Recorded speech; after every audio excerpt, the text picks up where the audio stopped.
Hello, everybody. You're probably wondering why I'm on here without me being on here.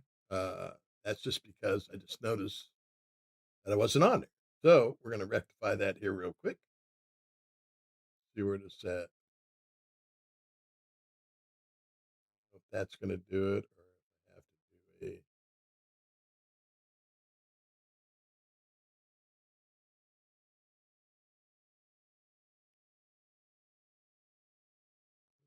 Let's see. Okay, I still don't see why I'm not on.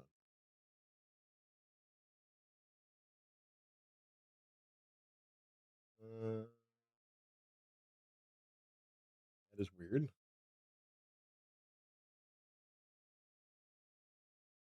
All right, let me figure out why this is going on. Not sure. Oh well. Okay. Preview.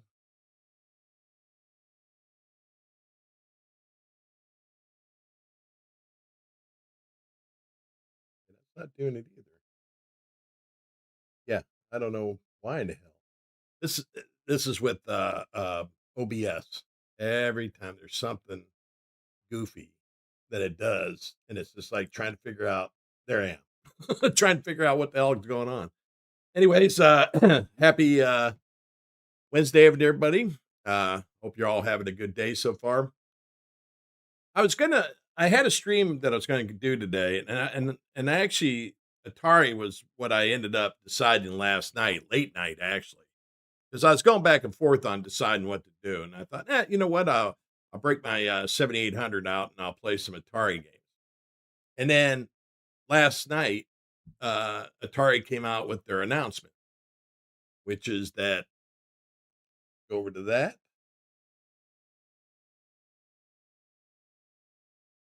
All right, which is this.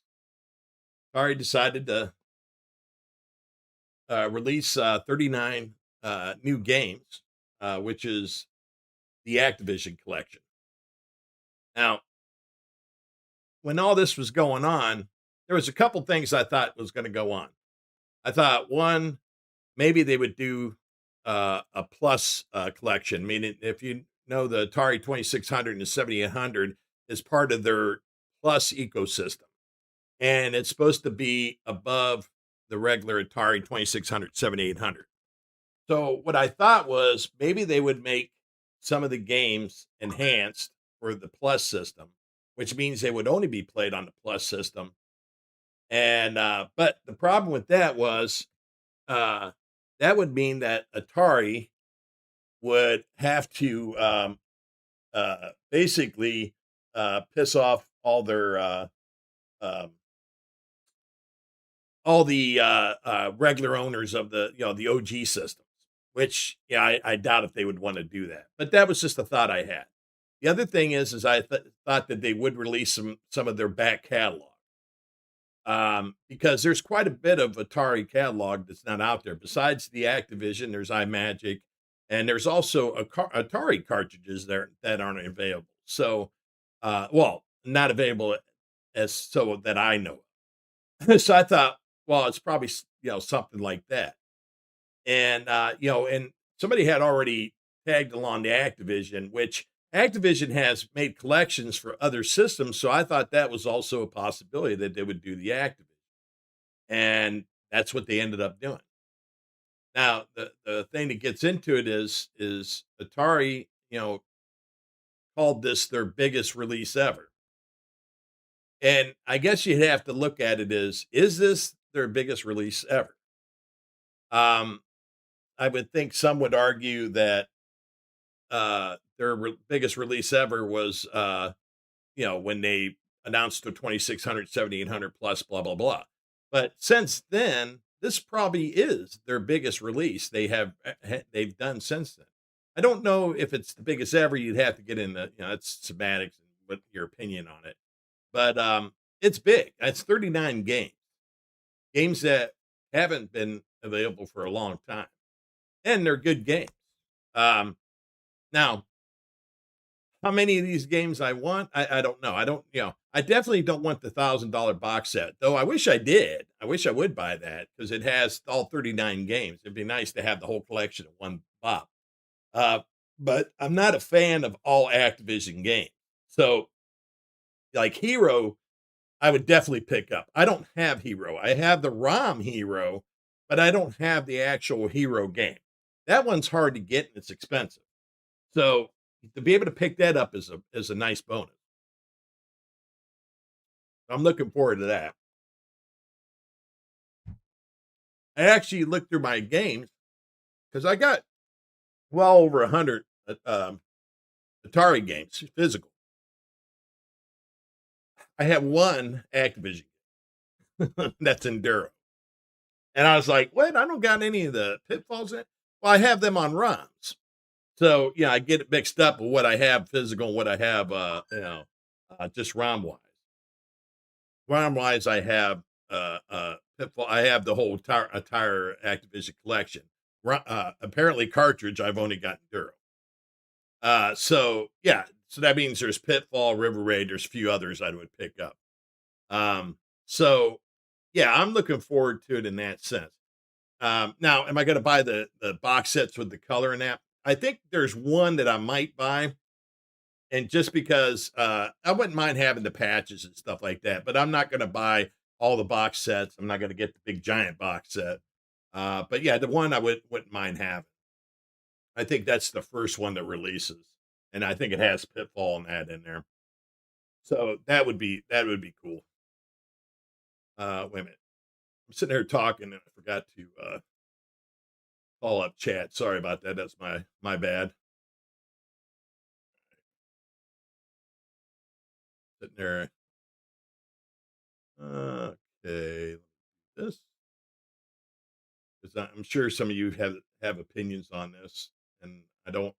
Like I said, there's no. I don't think there's any right or wrong way to feel about it. You feel the way you feel about it. If it makes you happy, it makes you happy. If it doesn't, it doesn't. I don't think there's any wrong answers in it. Um, it's just different people's different opinions and what you were looking forward to or what. All right, sorry about that, guys. Hey PJ, how's it going? Hey Bears. Let's see who else is in here. Hey, how's it going, Chris? Hey Derek. Let's see who else is in here. Is that it? Uh, JN. Yeah, it's $1,000 for the big set. That's the 39 games. So it comes out to 20 some bucks a piece or whatever. Yeah, Beam Rider and Heroes are good ones. Yeah. As I said, it's just, you know, oh, did you get the Super Game Module? Oh, cool. You'll enjoy that, uh, uh, Chris. Because, like I said, that opens up a lot of the opcode games. Because I think any of the new opcode games uses that. So, but yeah, it you'll see it adds a little punch to the ColecoVision title. But yeah, like I said, there's no right or wrong answer, just how you feel about it. I mean, some people are going to be, over ecstatic, not, angry. It depends on what you were looking forward to. As I get older, I don't look forward to too much. I kind of keep my expectations down low because a lot of these times I think I had put on somebody's thing that usually my predictions are wrong. And that's because I usually shoot for the moon and it usually gets dashed all to hell and back. This time I kept it low key and just kind of was like, yeah, I think it'll be some games and this and that. Cause that's just, you know, when we'll get into the nuts of, and the nuts and bolts of this too. Cause a lot of what you have too is you have television fans, you have some ColecoVision fans, because there I've seen people throw out, well, they thought maybe it'd be the ColecoVision. Some people with the Intellivision thinking, oh, it'll be the cartridge system. And this is not. Don't take me wrong, and I just like to talk real blunt on stuff. I'm not trying to ruffle anybody's feather or piss anybody off. It's Atari. The company is Atari. They might have bought Intellivision, but they are in Atari. That's plain and simple. Atari is their bread and butter. If they had a lot of faith in television, they wouldn't have brought out the Sprint. They would have brought out the Intellivision Plus. It they, and if you look at the sales, like I said, I don't even think they've sold over 10,000 units yet. That's not a lot at all.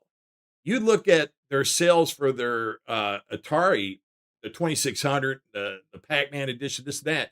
You just go on Amazon, they're still getting, over 1,000 sales at a time, and I think it's a 30-day period they keep track of. They're selling them constantly. No, eventually that'll wear out, but it's still right now. They sell a crap load of them. They're not going to sell that many in television. I love ColecoVision, but it's the same thing. ColecoVision is not going to sell a lot of consoles. Some of us that love it will buy it, but that's it. During the time of the Intellivision, ColecoVision, and Atari was wiping the shit out of Intellivision and ColecoVision, outselling them. If you put them together, their market share was still way below what Atari was selling. And the Atari brand has been big throughout the years. The only ones that know Intellivision are people that like Intellivision, or like me. I was an Atari guy, but I knew of the Intellivision. Mostly everybody else doesn't. ColecoVision is the same way. If you had a ColecoVision, you remembered it. If you were back in the day, and if you were an Intellivision owner or an Atari owner, you remember the ColecoVision. But that's it. There's not a big market for them. Their sales numbers were similar. I think, some show that the Coleco outsold the Intellivision. Some show them being kind of close together. I would say they were probably close together. And that's not a lot of money, because one, a bunch of us that had them are dead or gone or got old and don't play games anymore. That's just the truth of it. We all know that. Every one of us, our friends, are in this community of these retro gamers that we enjoy, because our real friends think we're a bunch of numbnuts for still playing video games. And that's just how, that's just the truth of things. It sucks, and it sucks to hear that. And I know everybody would want it to be more than that, but it is what it is. It's like I brought up a statistic the other day, because I hear this sometimes from retro gamers, like, oh man, we're making a comeback. And we are still a very small piece of the pie when it comes to video games. I had said this, video games are on track this year to make $350 billion. That's a crap load. Video game market is bigger than any other entertainment market around or combined. We are, you could combine movies, music, all this stuff. We're still the biggest. It wasn't like that when I was growing up. We were a small part of the market. So video games is huge. Retro games is $4.5 billion a year. That is software and hardware sales. Out of $350 billion, $4.5 billion is not huge. We're not a big giant part of this market. It means a lot to us because that's what we play, and that's what we love, and that's what we grew up on. And we still have some clout, because 4.5 billion isn't nothing to sneeze at. But there's not a lot of money in there for a lot of stuff. So yeah, wanting our systems to be bigger. Well, I was telling Crispy, one thing is the 7800. I mean, the Intellivision Sprint is a ROM-based system, and Atari doesn't have one, and they're not going to have one, because now they brought out these 39 new games. They got to sell them damn things. They're not going to make an Atari 2600, 7800 ROM system. It ain't going to happen. Unless way down the road that really sales start dropping off and they're suffering, they might pop one out here and there. But ROMs just don't make money. That's why a lot of the developers don't like to do ROMs, because they don't make money off. They make money off the physical. Just because these things are, you look at some of the Intellivision games they sell, they're expensive as shit when they sell a cart. ROMs are, way cheaper. And they're not, and a lot of them ain't dirt ass cheap, but they're cheaper. But yeah, they just thought that, a single developer doesn't make that much off of retro systems. Unfortunately, it's just like Opcode Games is a prime example. Opcode Games, their ColecoVision games outsell any Intellivision guy that you could bring up, and per game. They're yeah. I was looking at was at AF2. AF2 is a big draw right now. New game coming out. People want it. I don't even know if they've sold 150 cartridges yet. I think that was their goal, was to sell 150 until they done the ROM. If that would have been on Opcode, that bitch would have sold out in a day or two, easily. But even as good as ColecoVision games sell, here's the caveat with that. That's dropping down. And Opcode now has to realize,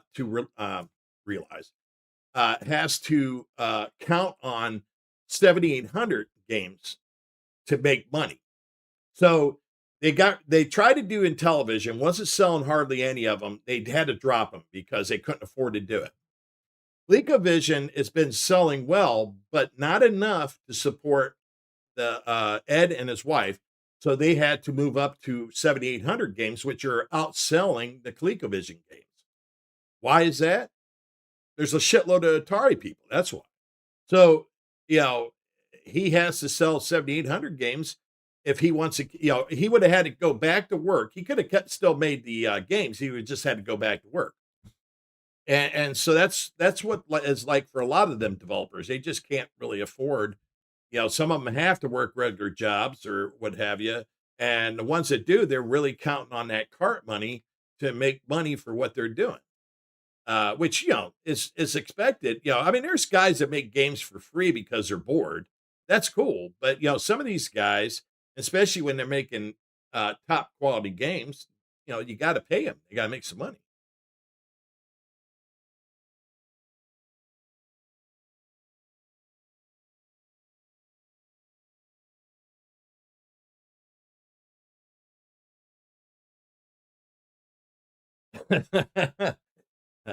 No, it's just, yeah, I read a lot about, I'm real big into statistics. Because I think statistics in a way shows the underlying health of the industry, especially, and that's the thing is like I said, we hang around a crap load of retro gamers, and we think, there's some that think, oh well, we're better than the modern gamers or whatever because we're the old school, we were there first or whatever. And I understand having that mentality, but you have to look at you have to be able to read the room. You have to realize that, though we love our retro systems, it's still a niche market compared to anything else. We just see that because, oh, there's retro everywhere, and it makes us, our perception is, oh wow, it's really gigantic. But like I said, when you compare, $350, 350 billion industry, and you're 4.5 billion of that, that's not very much. You're not number one. You're not even number two. We're down there on the list. But that, I mean, that should not discourage anybody. I mean, that's still a shitload of money, and that's impressive for systems as old as this. Um, but yeah, like I said, it just, people get in this, back and forth. Well, I love this console, and that's the problem is we love these consoles. We let our feelings get involved, our nostalgia to get involved. But when you realistically look at it, it is what it is. Atari was just at that time was the big boy on the block, and Intellivision and ColecoVision were trying to play catch up. But that's not their fault. They tried their hardest.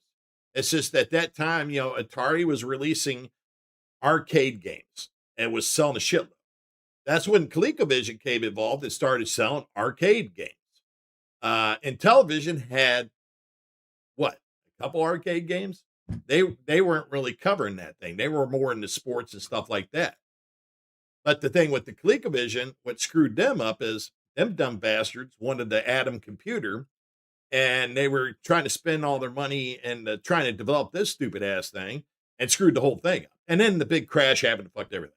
So, there you go.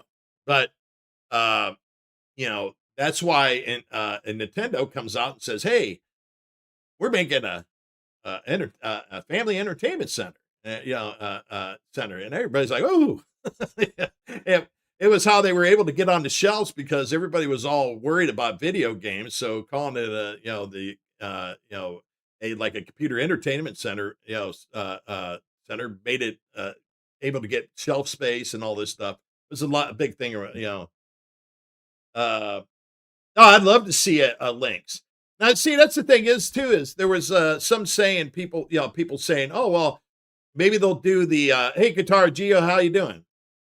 Uh,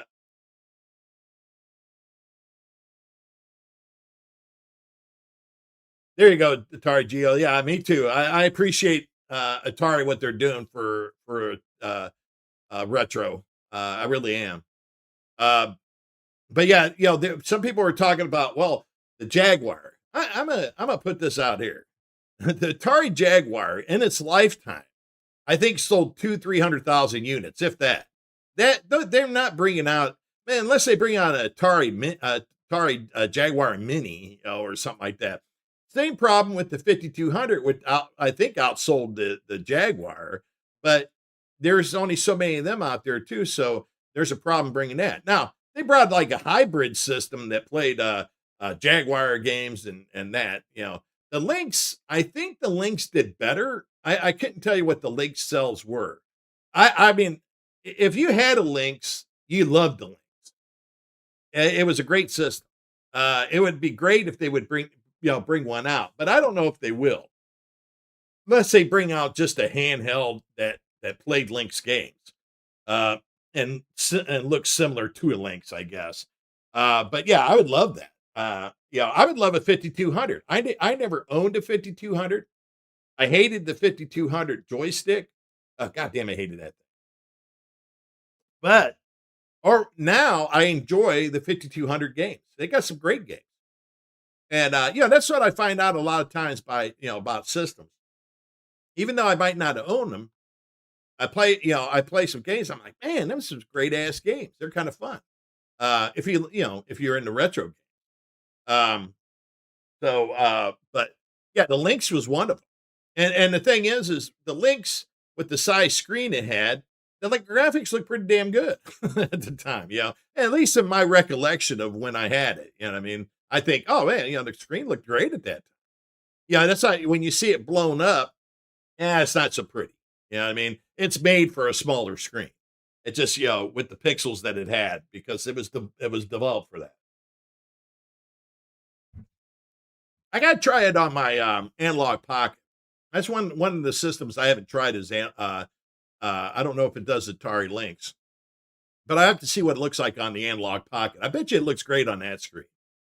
And I don't mind playing. I have the collection on my Evercade and I have it on my I have the ROMs for it or whatever. But yeah, I have I'm trying to think where else did I have it?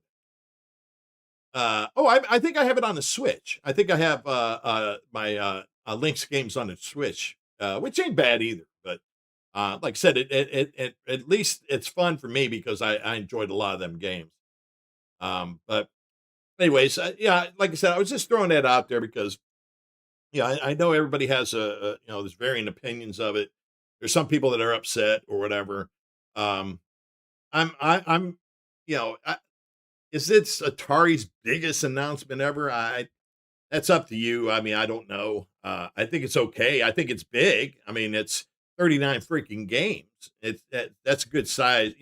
Releasing that many at one time for a retro system is pretty cool. I mean, and we're not talking in a collection. We're talking about individual carts, which is really mind blowing when you think about it, because they've only released a little bit here and a little bit here and that. So, yeah, having that 39 games at one time in cart form, that is pretty big news. So now, if you're looking for something else, then it's probably not as big. But like I said, as much as you know, there's some of us are in here are in television fans, we're Atari fans, ColecoVision fans, we're video game fans.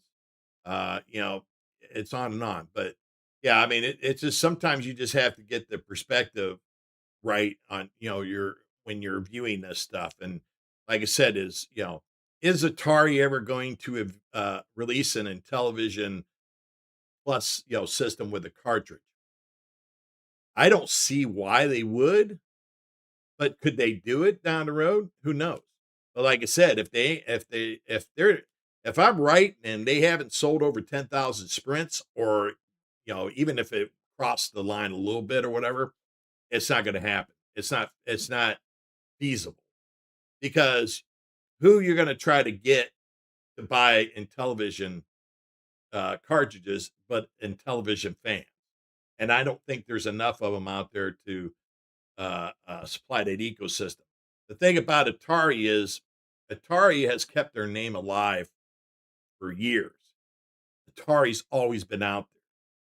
So even, other, people from different walks of life knows what a Atari is. And I think that's what happened, trying to look, my camera's got a red on it. Trying to figure out what that means. Oh, I think it's telling me I have a update for my software. It's interesting it tells me that way. But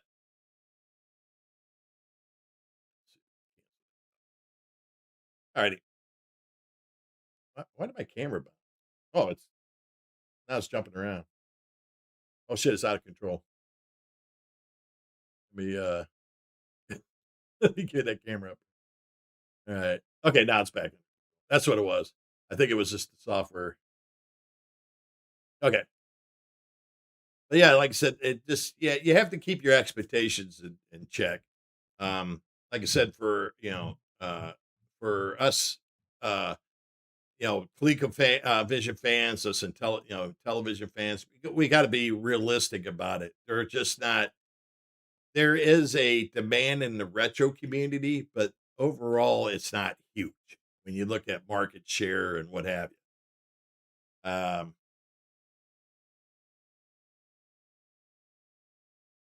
Yeah, well, and that's what a lot of us I think look at Guitar Geo. I mean, Activision, when they came out, they breathed in a new life into the Atari system, because it showed us what could be done on the Atari. Before that, it wasn't that pretty. The games weren't that complicated or that colorful or whatever. Activision, when Pitfall, and you had to live back in the time when it came out. All I remember was when Pitfall came out, we fucking lost our mind. I mean, we were shocked that the Atari could do that. It was like you was buying a new system. It's like, holy shit, Atari could do that. We just couldn't believe it. You know, that's Activision has been a big part of Atari ever since that time when they released that. It changed everything. Then you had game companies like iMagic come out, that started, producing better games. Atari started producing better games. It's like Activision, gave them a kick in the ass, because if I'm not mistaken, Activision was former Atari developers that had left because Atari was well known for, basically giving the finger and not, recognizing them and not paying them right. So they went to Activision and formed their own company and kicked them right in their ass and said, "Hey, look at this. This is what we could do when you give us a freaking enough time to let us make a game."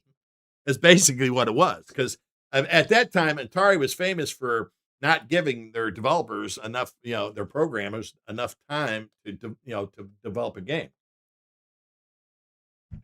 That's the reason of Pac-Man, ET, on and on and on. But yeah, Activision showed, hey, when you got enough time and you give recognition to the programmer, you can get great things, and that's what they did. They brought out great games. Um, I mean, Activision is still around today. Uh, uh, bigger. A lot of the people that were there back at that time not so much around anymore. Either they'd passed away or they just left, not doing the stuff as much anymore. But Activision has been a big part of video games ever since then. Yeah, that's a good point you bringing up too, Guitar Geo. Is I had talked about with somebody earlier was I was surprised they didn't bring the iMagic games out uh, because yeah, Activision does own them. So that would have been nice, but maybe they were thinking they had, maybe that's down the road or whatever. Um, because I'm not sure on how that, because you got, Microsoft owns Activision.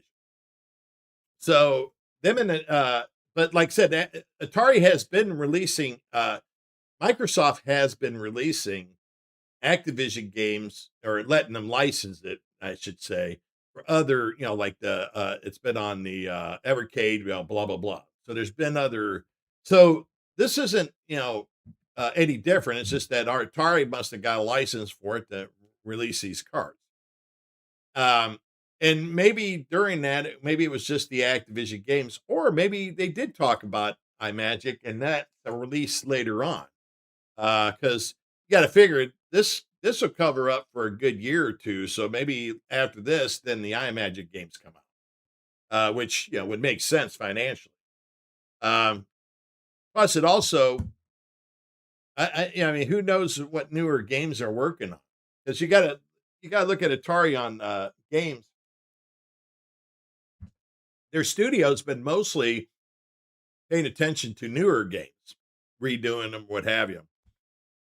A lot of the games that they release later on was games that were released by homebrew guys that Atari acquired the rights to publish their games. So that's when you got like what the hell is it? I think I have them up here. Tiger Healy and Pac-Man Deluxe and uh, Asteroids Deluxe is one of them. Them are homebrew guys that they got the rights to do them. So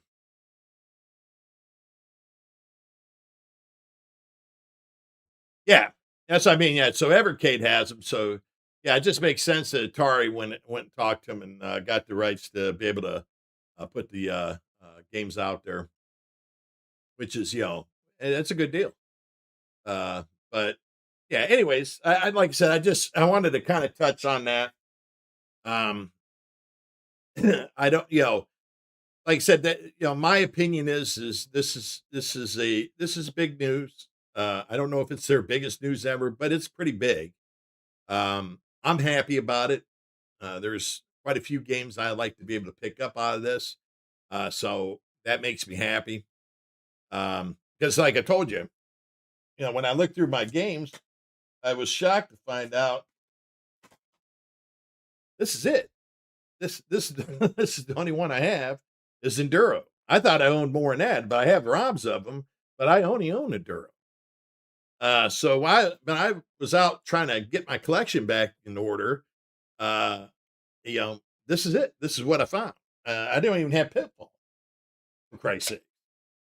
So yeah, so yeah, as you can imagine, I got quite a few Activision games to pick up. So uh, you know, so that's why I'm happy. But yeah, and now am I going to tell you you're wrong for if you say, oh well, I'm not, this sucks or whatever? No, I mean, it might suck to you, the announcement. There's nothing wrong with that. I mean, if you were looking for something more or expecting more out of it, of course, okay, well then I can understand why you think it sucks. That's the thing about these is, that you'll get these people getting arguments. Huh, well, you're wrong. No, you're not wrong. Whatever you feel about it is how you feel about it. I'm not right on how I feel, or you're not right. We're right to ourselves, I guess is the best way to put it. Um, it yeah, everybody was looking for something different out of this announcement, and it's not gonna make everybody happy. Um, even I'm sure there's even Atari fans that that are uh, not exactly just static about it, but like I said, to me, I'm kind of happy about it. I expect I expected somewhat of what they did, so that just kinda touched what I thought was gonna go on anyways. Let me see if I can get my oh, I guess I should put a game in. Speaking of what the hell was I gonna play?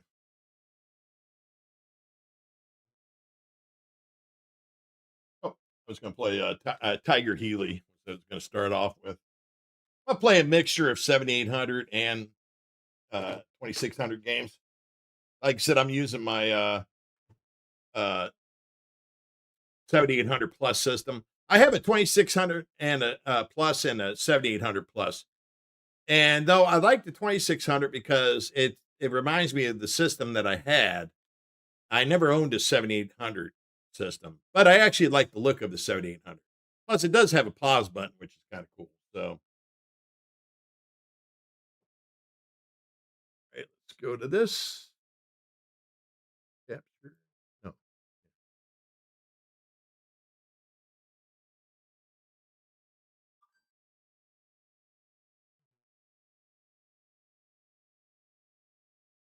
oh no, we went to El Gato. El Gato. I had it on the wrong thing. There we go. Let's make sure this is making noise when I go to it. Please like and subscribe. Click on notifications to see when I come on next. Thank you. All right. Let me see. I don't know what it is. Sometimes the sound won't work on these things. Don't know why. That's what's happening right now. Oop, mess with this a little bit. Try to get this corrected.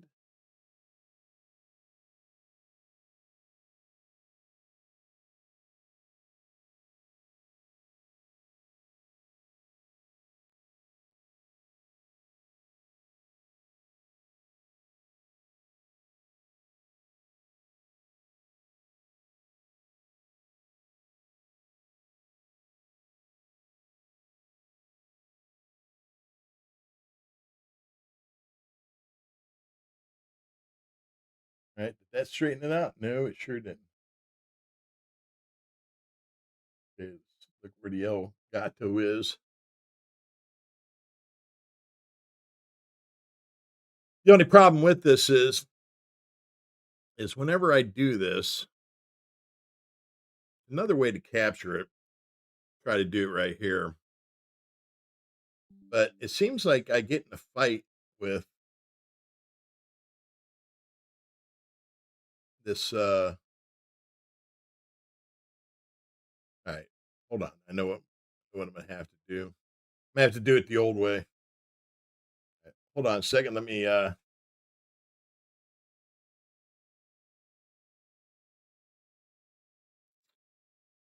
I don't know if that's gonna mess anything up. Okay. That's gonna make me mad.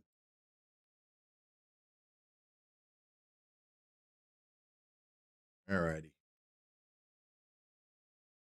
When you do Elgato, what happens is when you're doing the Elgato and it grabs Elgato, you can do the stream right from your captured device. And if Elgato does that, it grabs your capture device and it won't let me go into anything else, which is I use L Studio. So I'm gonna unhook this real quick, and hopefully I should be able to pick up the Studio because it's not.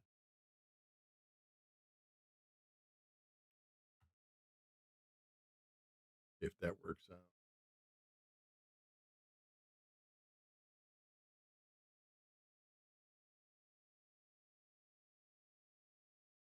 Okay, yeah, that worked. Whew, man, saved it.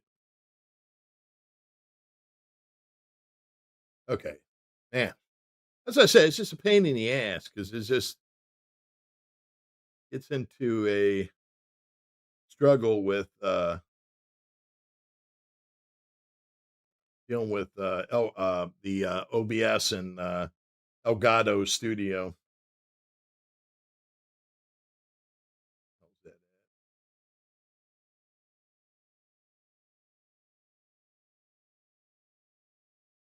Not what I want. There we go. Man, damn it, got to fight with everything. Please like and subscribe. Click on notifications to see when I come on next. Thank you. No, we can talk while I'm playing, but yeah, I was going to play some games. All right, what the hell now? It's still not, sound's still not working.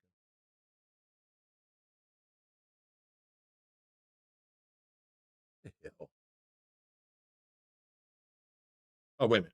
Maybe it's because, where the hell's my, God damn, I can't even find my controller. There it is.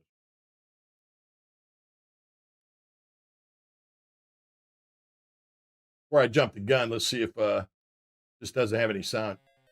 Okay, there we go.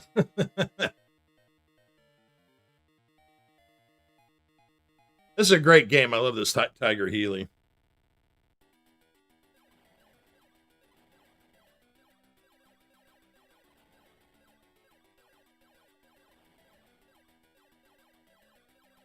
Now, like I said, I wanted to do this, but I just said, last night I had decided to do the 7800, 2600, 7800. And then Atari released that news last night. So I thought, well, we could talk about that. I figured there'd be more people that would go more in depth about it than what I was doing. So, I just wanted to touch on it, and then I figured people could put their opinions about it or what have you. Because I'm sure a lot of people have their, opinions about it, just like I have my opinions of it. Oh.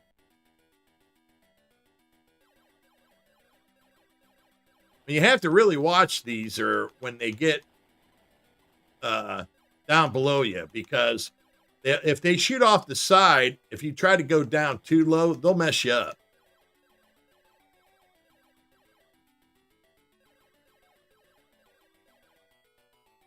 Well, that was just dumb on my part.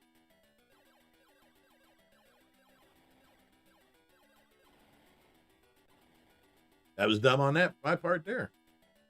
Horrible. All right, well, we're going again. Doo-doo-doo.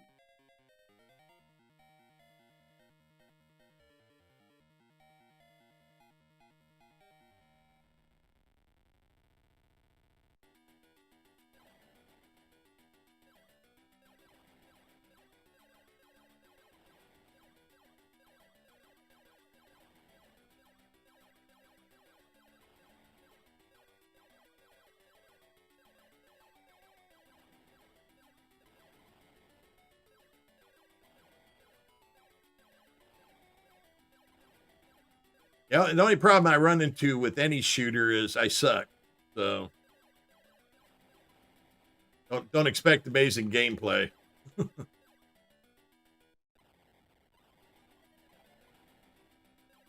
Oh shit. Ran right into that. That's sad.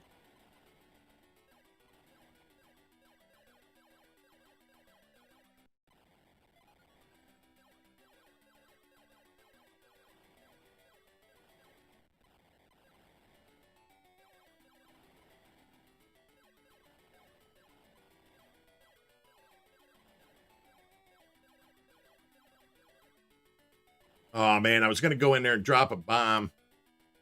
I screwed up.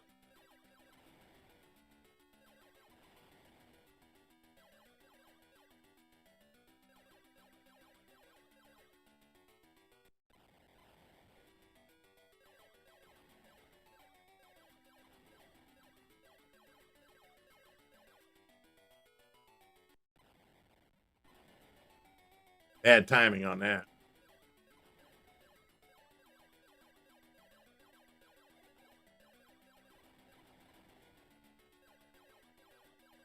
Oh, horrible. I can promise you I can get further than this. Might take me some time to do it, but I can get further.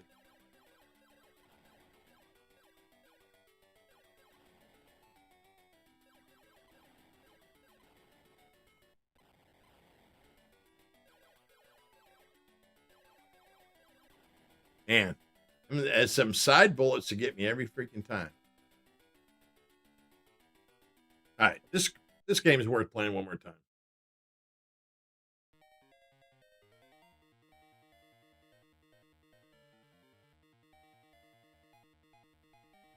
Doo-doo-doo.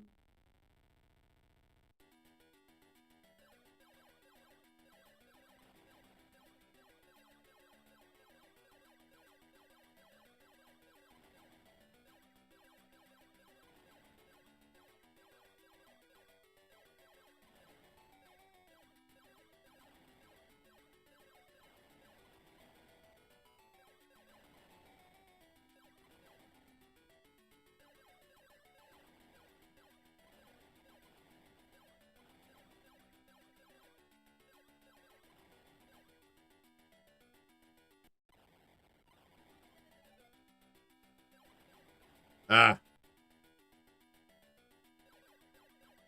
paying attention. I get you every time.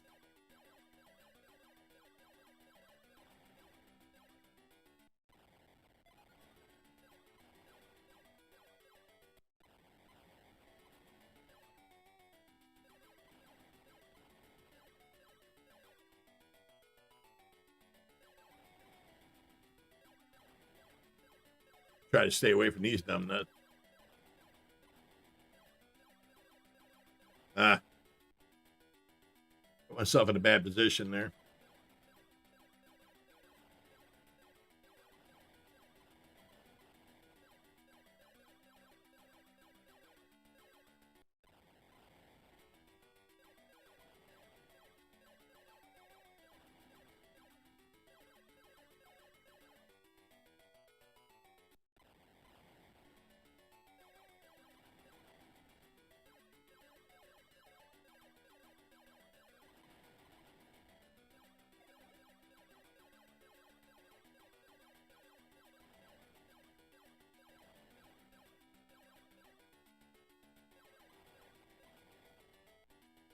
Ugh.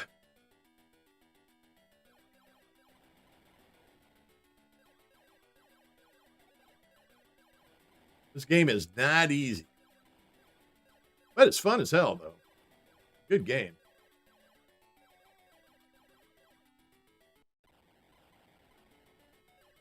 Oop, game over. All right, that's Tiger Healy. Like I said, it's a great game. Hard as hell.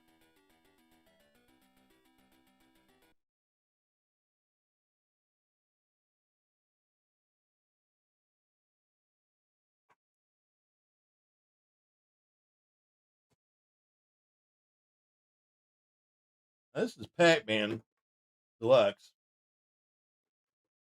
I don't know what setting I have it on. We'll find out here in a minute. I don't know if I have it set for the 7800 version of Pac-Man or if I got it set for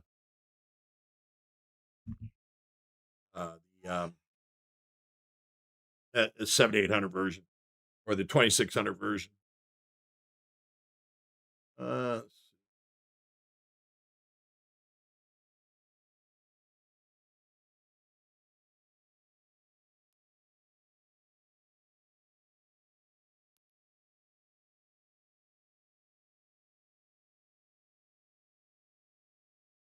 huh, that's weird. I don't know if you guys are hearing sound, but I'm not hearing it.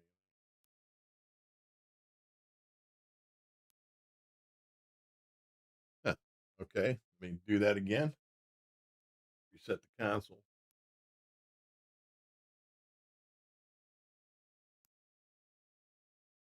Okay, why aren't you kicking any sound out there? Huh,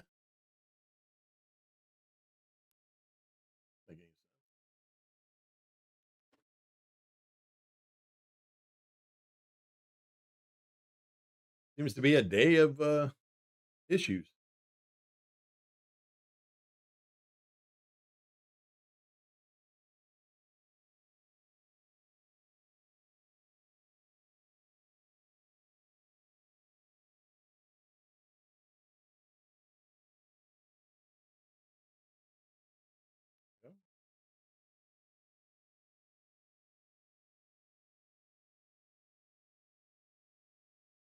Should be make okay there.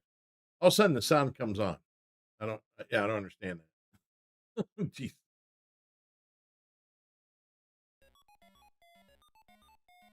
Didn't do anything different. All of a sudden the sound worked.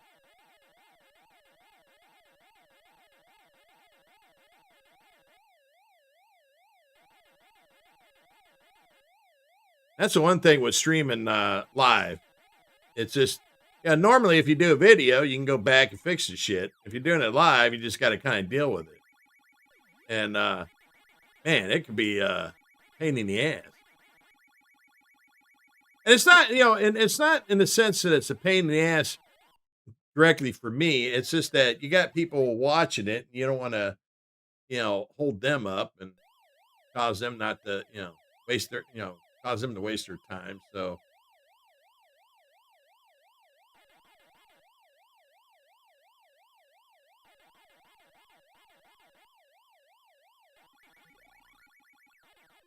some of these issues were happening. If I was by myself, I just would go back to, oh shit, I would go to do something else. But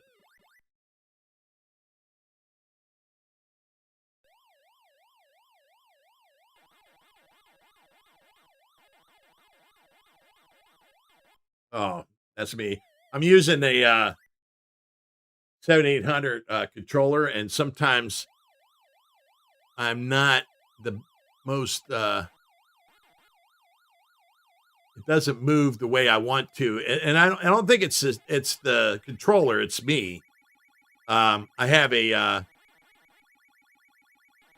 physical limitation on my left hand, and so when I think I'm using my thumb, sometimes when I think I'm pressing a certain direction, I'm really not, or I can't be as precise with it as I would like right there. So usually when that happens, this is what I do. So,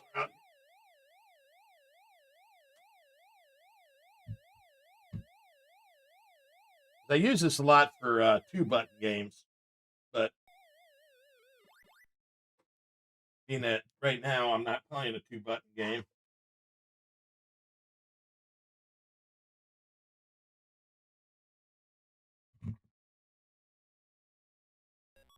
All right, here we go. And I get back to the old standby, the joystick, which I can use a lot better since it's using my right hand. Now, if I make any mistakes, it's just because I suck.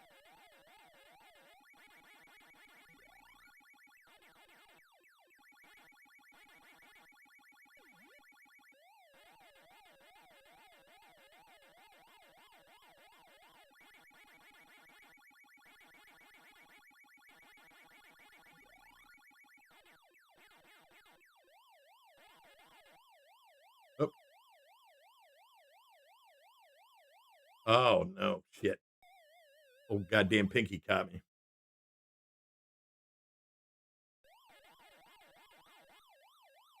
That's the one thing when you get older, goddamn reflexes start going. And I mean, I can do all right on some video games and that, but whew, it's nothing like when I was younger.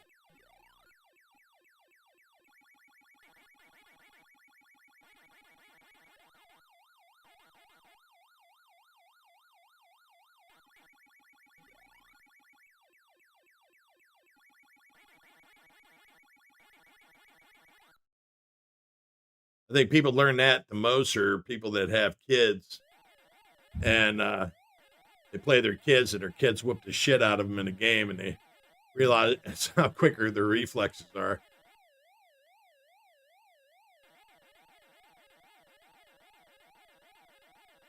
Hurry up and get over there.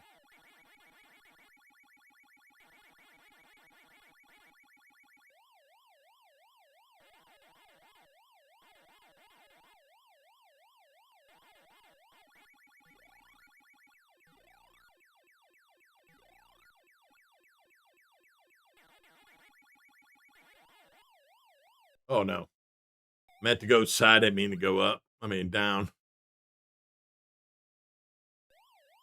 Like I said, I can't blame that on the controller now. It's my fault. Oh, why the hell did I go there? Wanted that damn strawberry so bad, almost killed myself.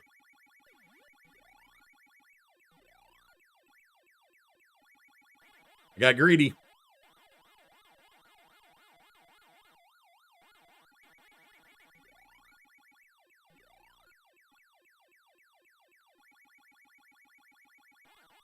There we go.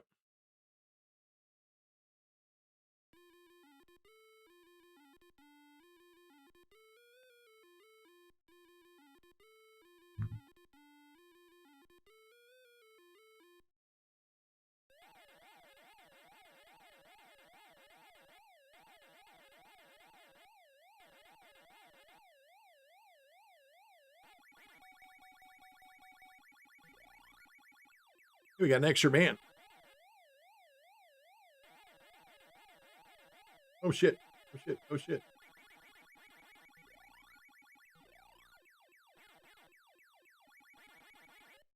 Oh crap, he turned right when I hit him.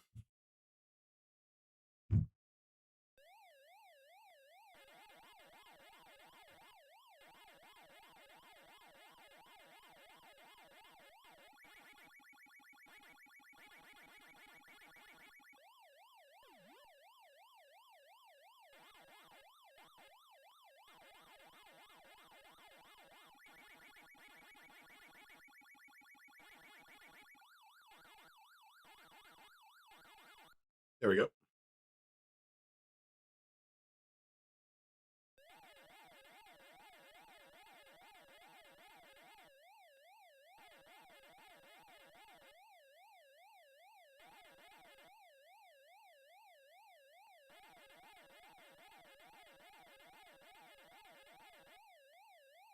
Yeah, this is really a good port of Pac-Man, though. I really enjoy it.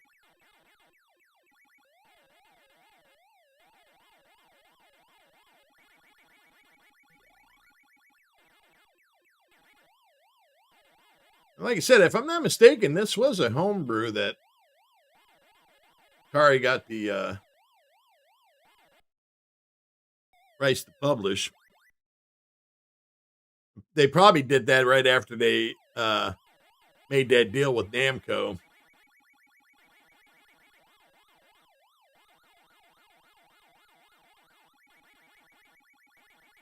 There we go.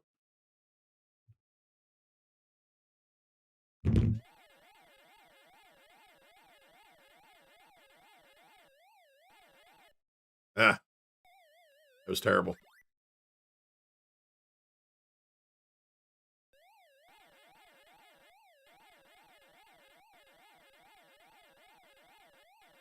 Yeah, I think it'd be cool too if Atari would pick up the rights to maybe like 20th Century Fox and some of the other third-party companies.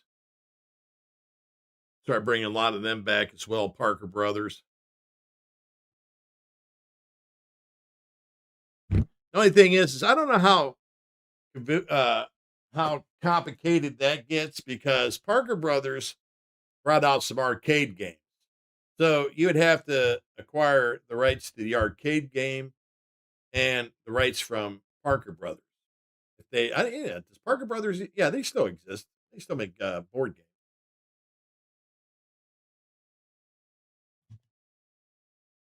Let's see.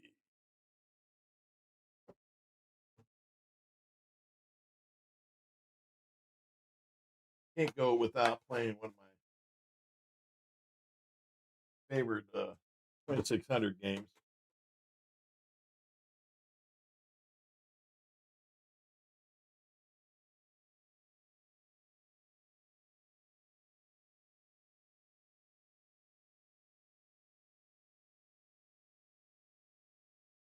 Which is Dig Dug. Always loved Dig Dug. I was just always impressed on how well was played on the 2600 too. And I'll say this now: I don't think this game would have been possible if it wasn't for Activision. Well, I mean, well, maybe not 100%. I mean, I guess eventually maybe they would have upped their game on developing their titles better, but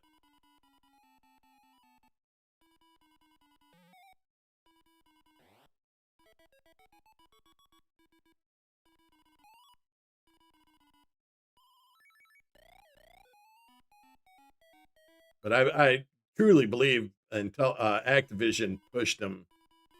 Oh crap, that was just dumb. Pushed them to develop their games, better games.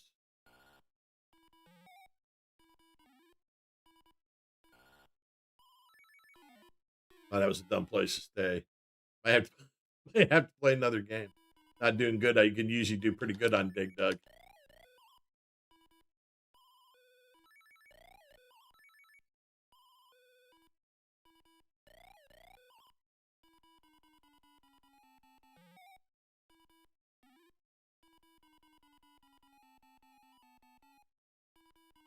Ooh.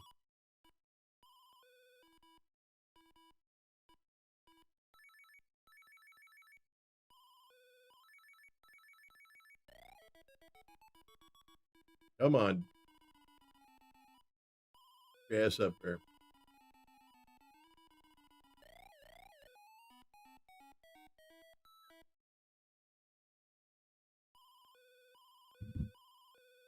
Da.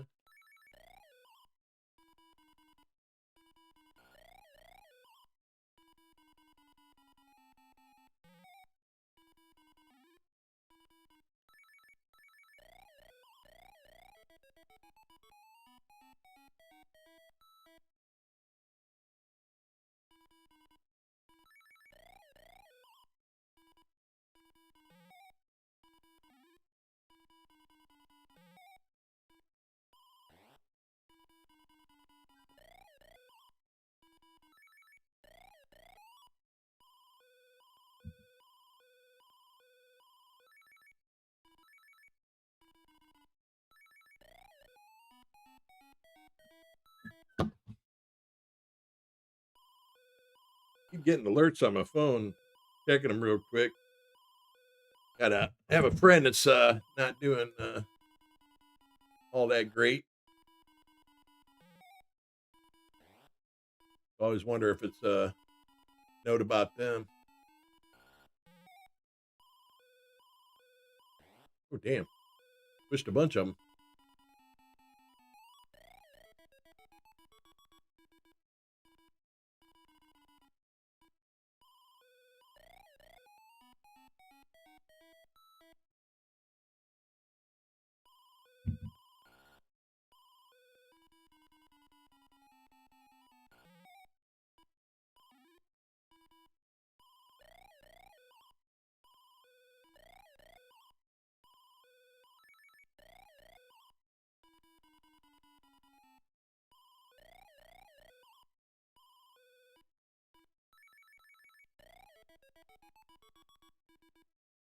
Run your little ass across there. Oh, there you go. Doo doo. Ah, crap.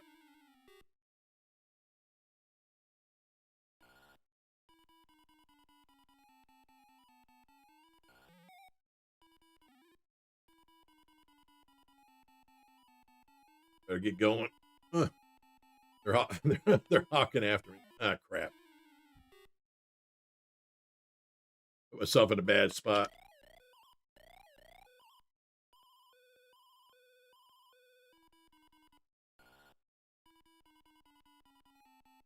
Give me some wiggle room here.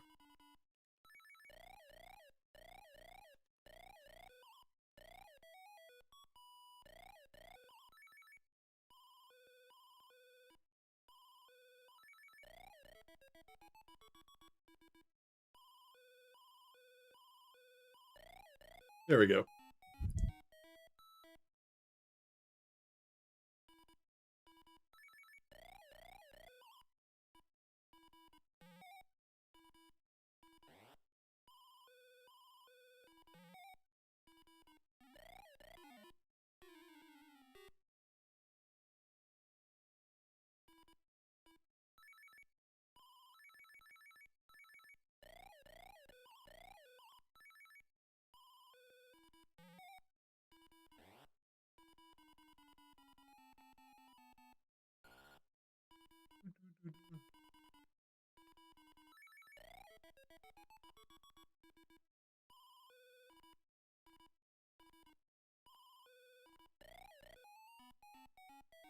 It's always when that last one's left and they're running towards that. Uh,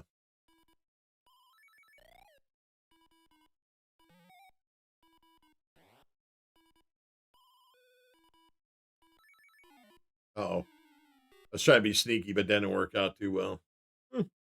Oh well. Hey, like I said, I do love playing Dig Dug. The OG and one on the 7800.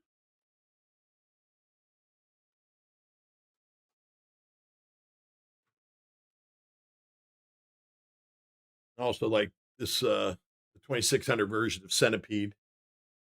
Not pretty to look at, but it plays great.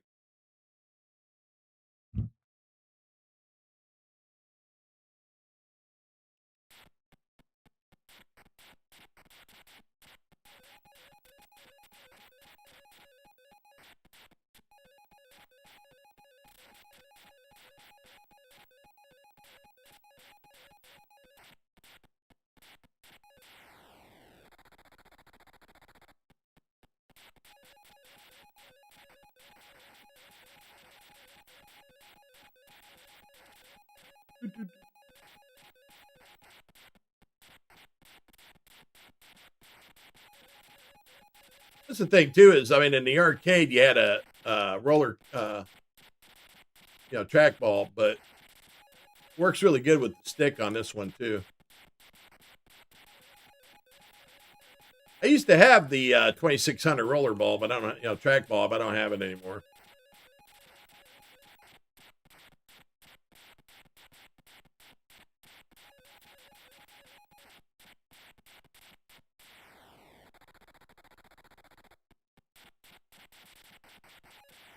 Oh jeez. Man, I get trounced on that. Right. I can usually last longer than that.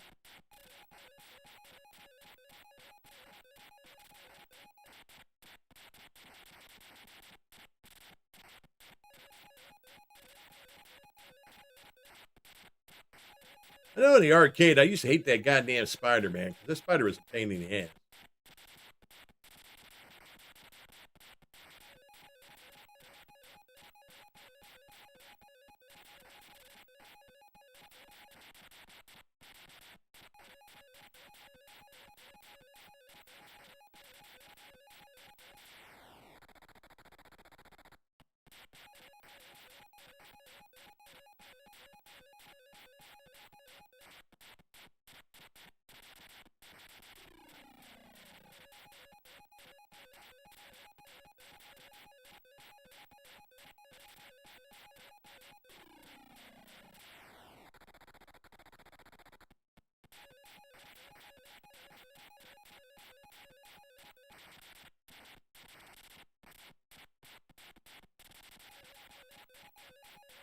Oh.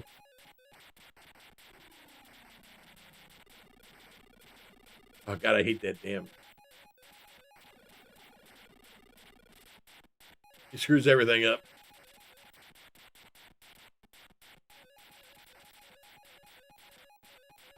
Here they come. Yeah. They place with stuff good enough underneath it.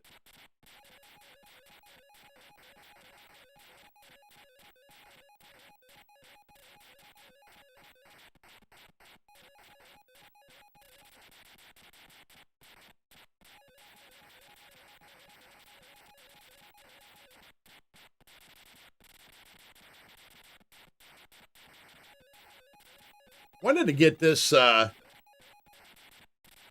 Centipede for the 7800 plus, but unfortunately, the version they have on Atari Age is made for only trackball use.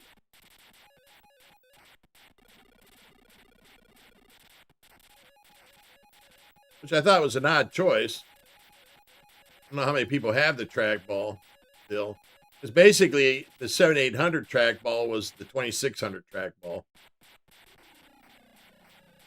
Now the 5200 came out with its own trackball add-on.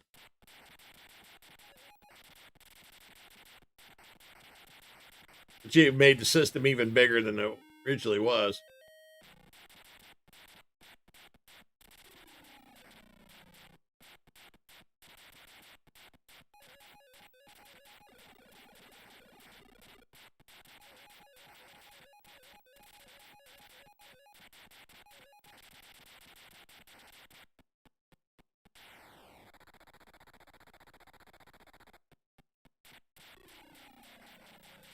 Oh, terrible.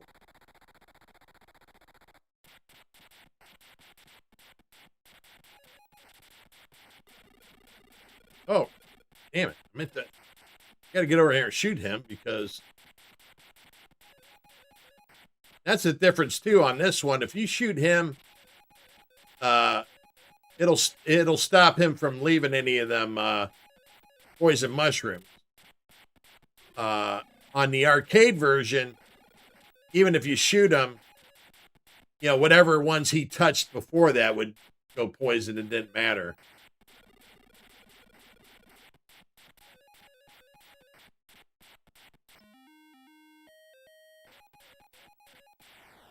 He's just having free reign on my ass.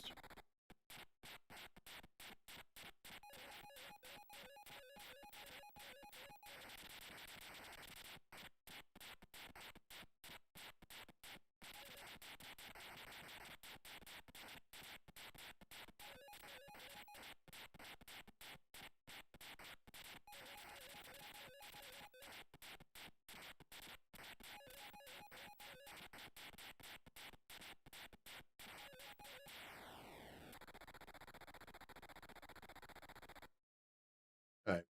Eh, not the best, but it's I'm happy with that.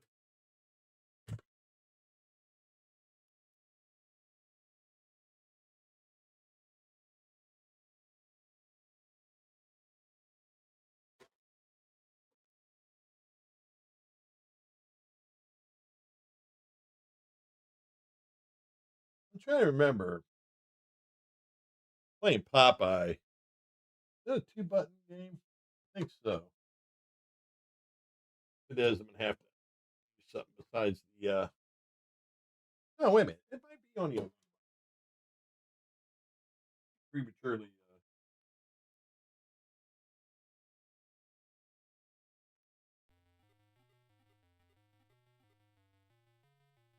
You might better get away with one button.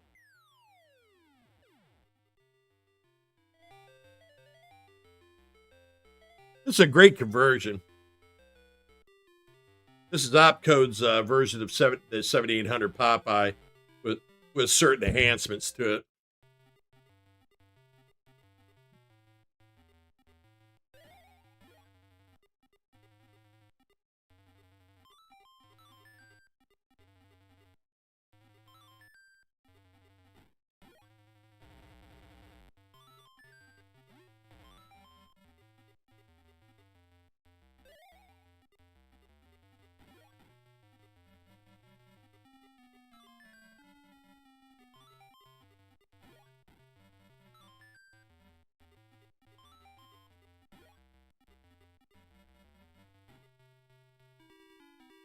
Or we got to chase Pluto's big ass down, which isn't very hard to do.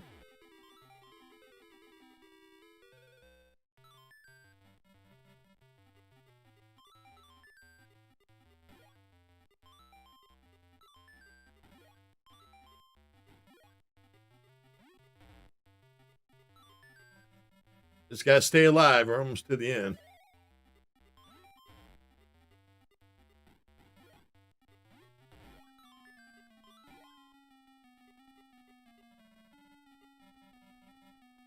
There we go. Doo-doo.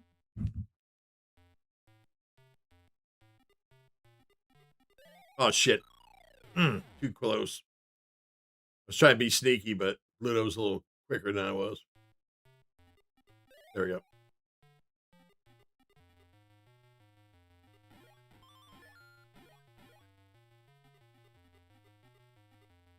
Oh. I'm right out at Bluto.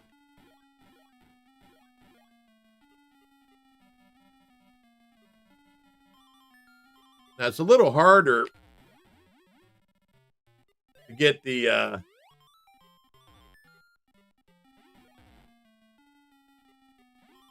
Bluto on this one, I find.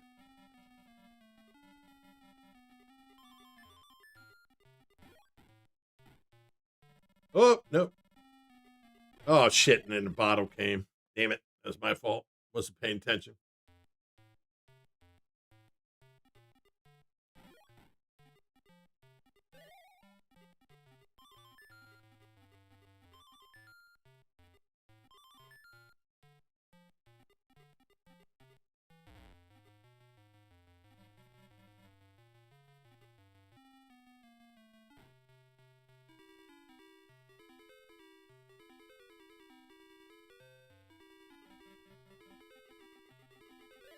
Oh, I didn't get him.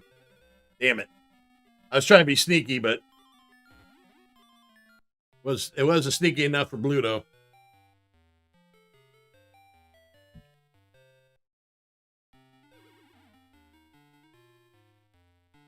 I had for the longest time been mistaken. I thought there was 4 screens for Popeye, but there's actually just the 3 screens.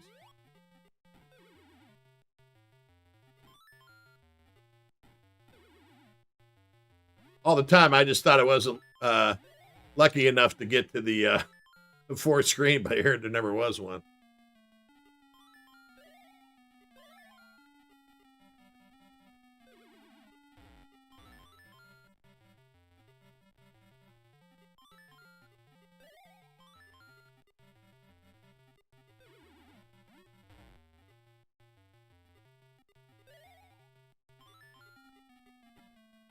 Oh, wait a minute. God, I went to punch and I went up the stairs. Man, I screwed that one. I'll play one more time.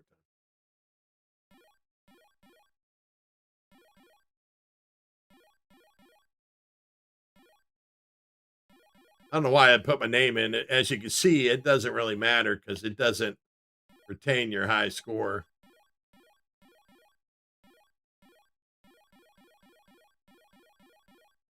Oh, wrong way.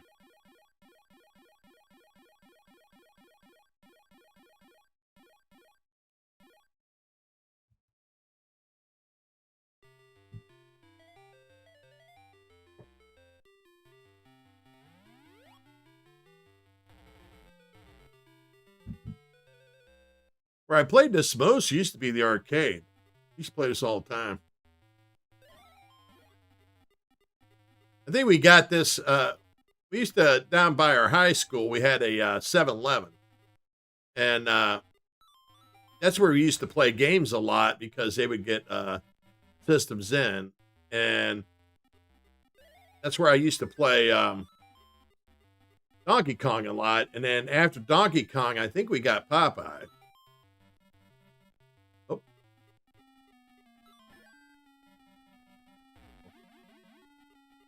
Stay away, Bluto. Ah, damn it. He threw a bottle as he was coming up behind me. That's uncool, Hag.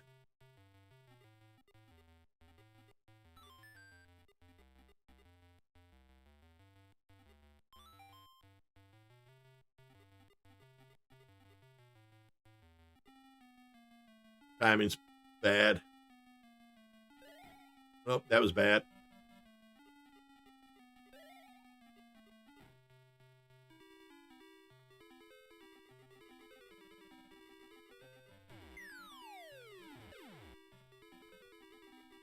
Screw you, Bluto. We gotta move our ass real quick on here.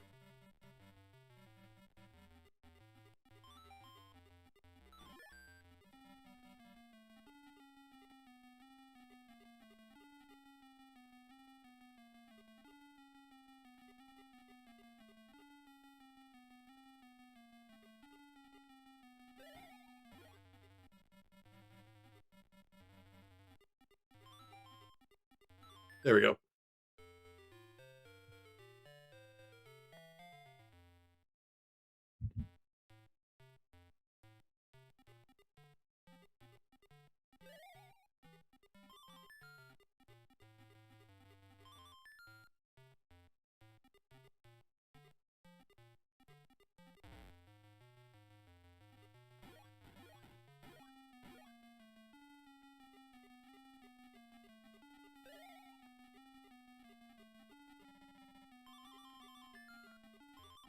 Oh, crap. I was trying to sneaky maneuver. I was going to punch the bottle and then do the thing, but I didn't punch the bottle in time.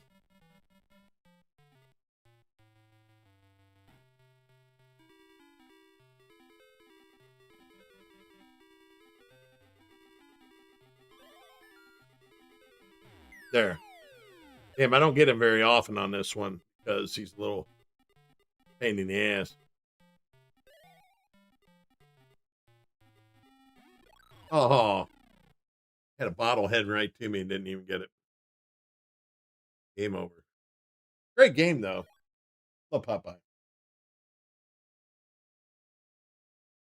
I can put my name in. Like I said, it'd be different if they kept your name. Since it doesn't, it's kind of useless.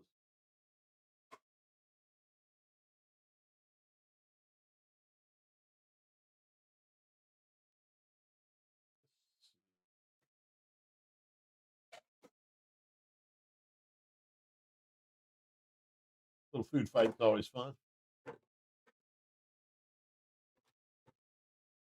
Oh, wait. I looked right at the food fight cartridge. Grabbed Zevia, which is a good game, too.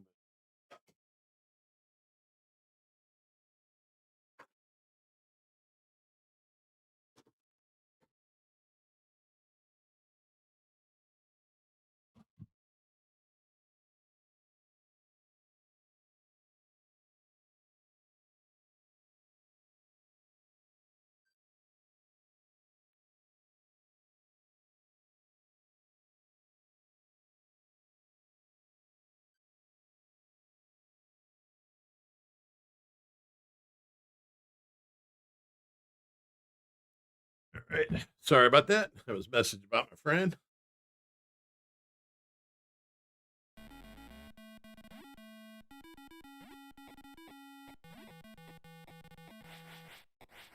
Whoop. Missed.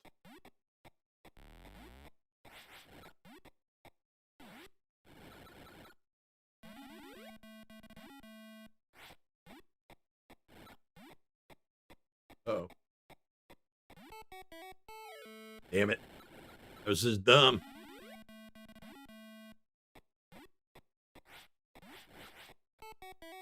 Oh, jeez. Just having a terrible good time on most of the games today.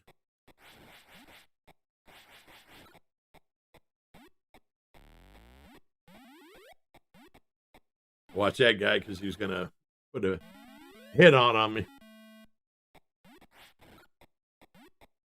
Ooh, tomato throne son of a bitch. Man, that was. We're definitely playing another game. Horrible. Ugh. All right, there we go.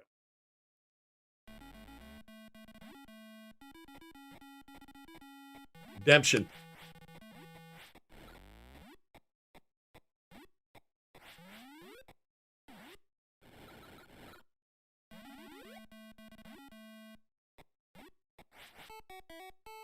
Yep, that's poor throwing on my part.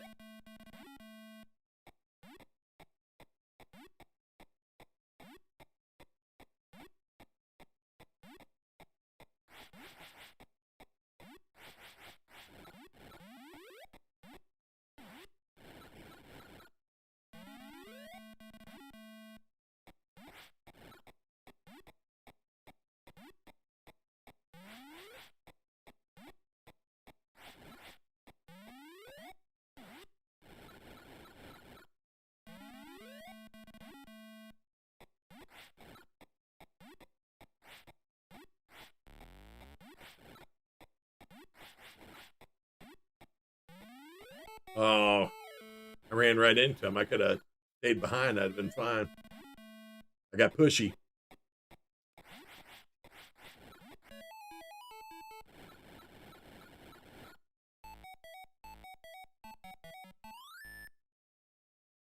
Might also be because I'm playing in a. Yeah, that's what I need is right there, a beginner.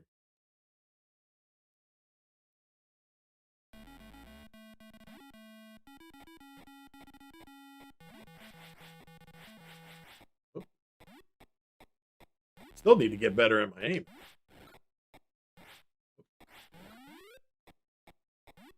That's a lot of my problem.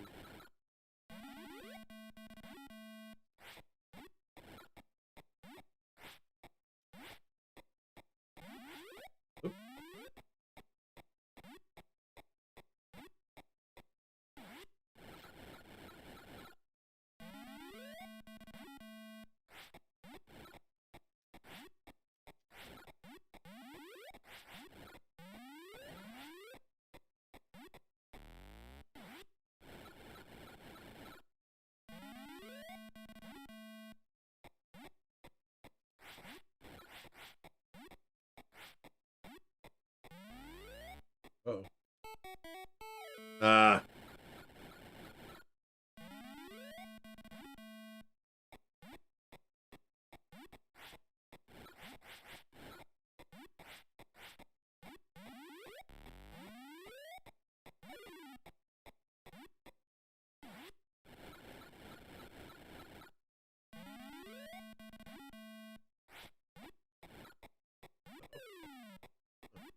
Luckily, one of them fell down the hole.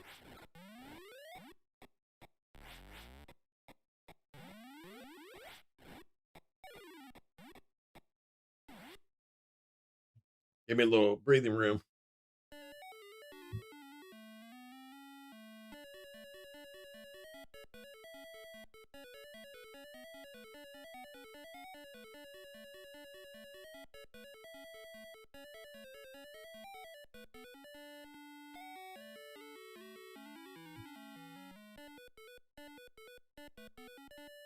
Always did like the replays.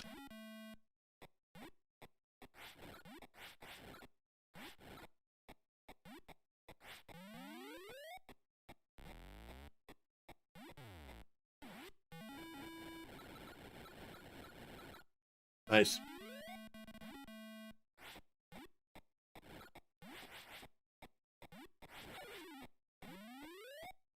Oh, that was just dumb.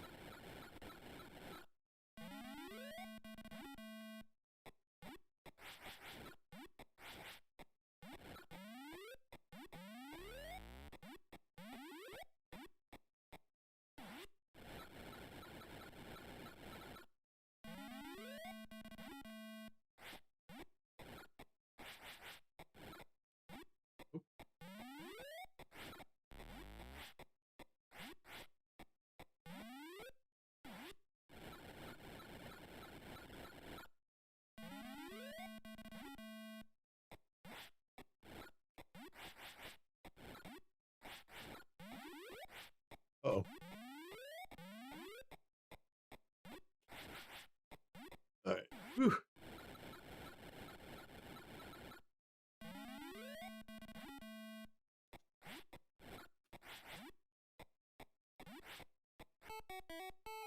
I was trying to hit him and moved up instead.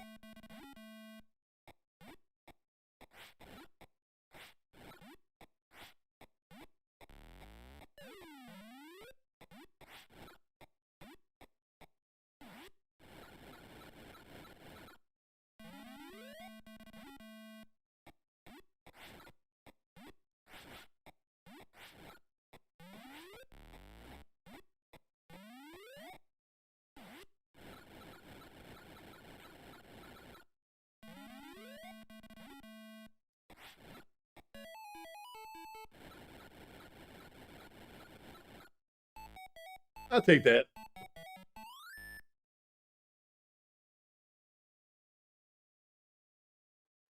Yeah, I was on easy, so I can't really toot my horn too much. What do with the box?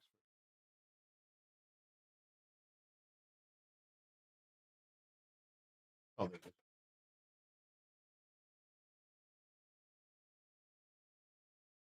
Guess we'll play a little bit of Devious. For that, we're going to need 2-button control for, because you have bombs and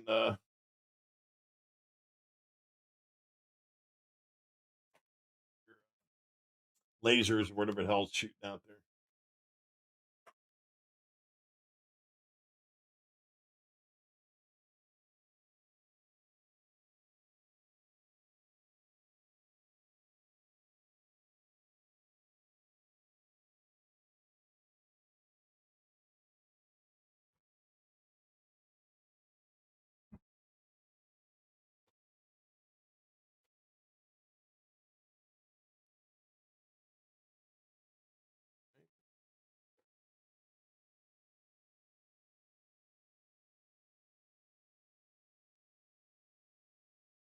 Yep.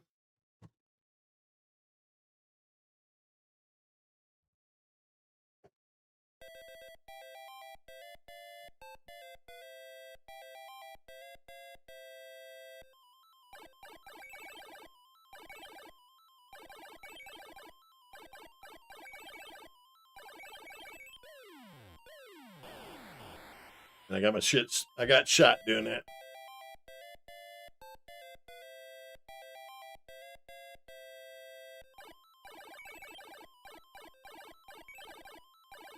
This is another game I used to play in the arcade a lot.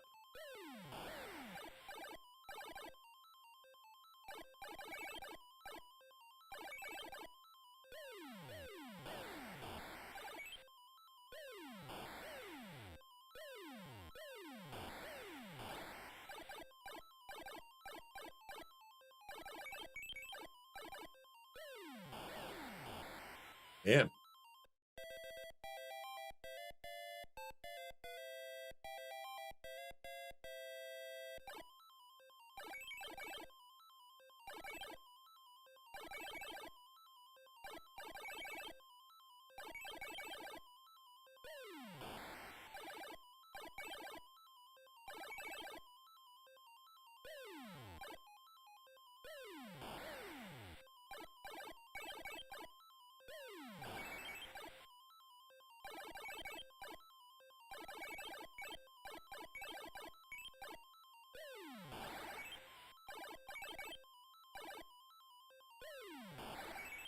Oh, crap.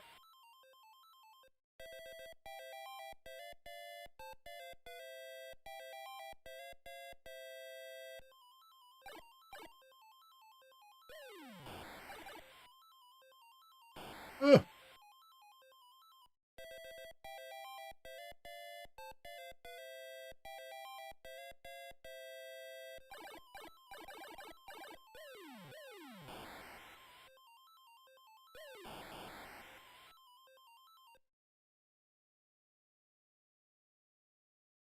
Play one more. Oh. Didn't realize I was intermediate.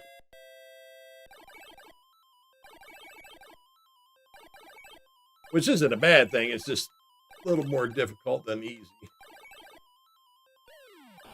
And when you're not all as good as you used to be, it helps you out.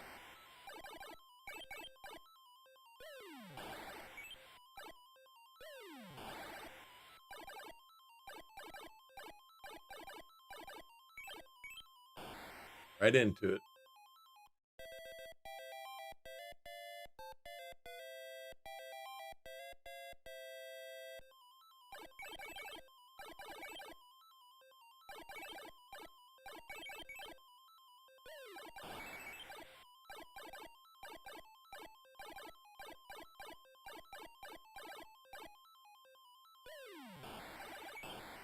Right into that.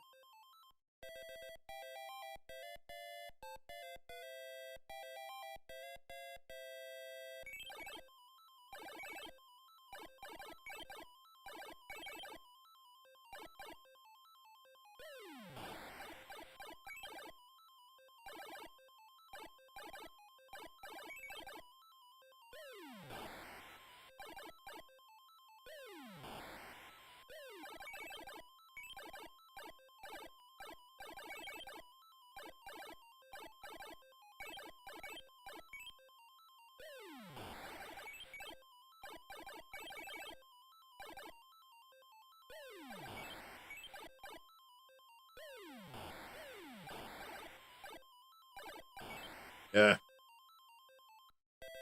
I think think that's what I noticed getting older too. Is like when you played a lot of these games, when you're younger, you look all over the place. But when you get, I mean, when you're younger, yeah, you look all over the place. When you're older, it seems like you're looking at one area and not the whole picture. So that's why you're more likely to get caught from off to the side than you normally would be. Jeez. That right there was just terrible. Oh, and then I got hit. To prove my point, I guess. Anyways, that's Xevious, the 7800, which I like. Let's see. These are this is the Asteroids Deluxe. I'll try to do the there's a trick on this. I just can't remember which one it is. We'll see once it starts up. But you can play Asteroids or Asteroids Deluxe on this version. I like to say you just hold the select button, but we'll see. It's the same thing with Berserk and Frenzy. All right.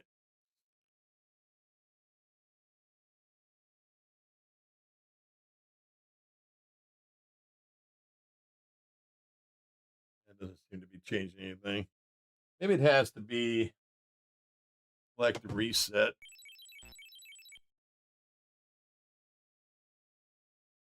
Nah, it's not that. Try holding the select and powering it on.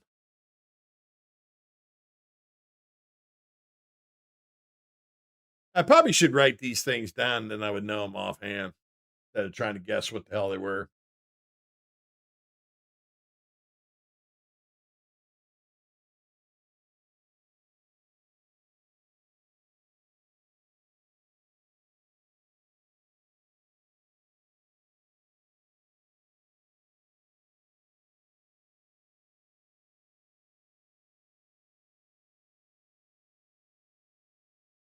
It doesn't seem to be any of these.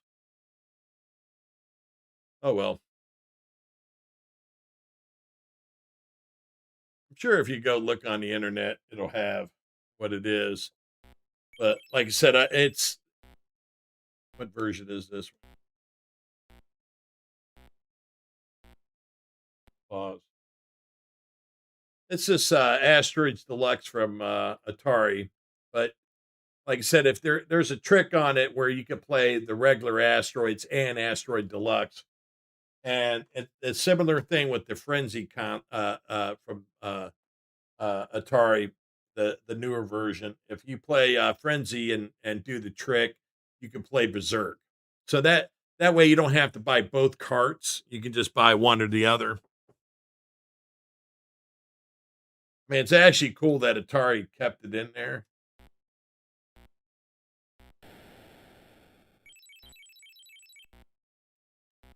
Why is that not? Huh. For some reason it's not. The controller's not working on it. Let me switch to the joystick, anyways. I like that better.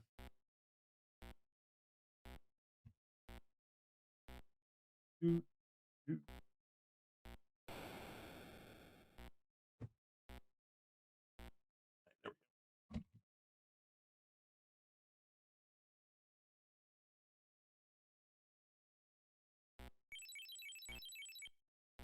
Huh. You have to repower. For some reason, the stick's not working.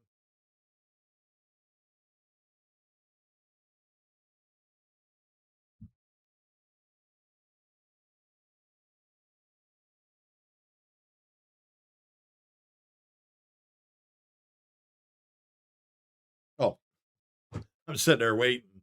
I forgot to hit the power switch back on.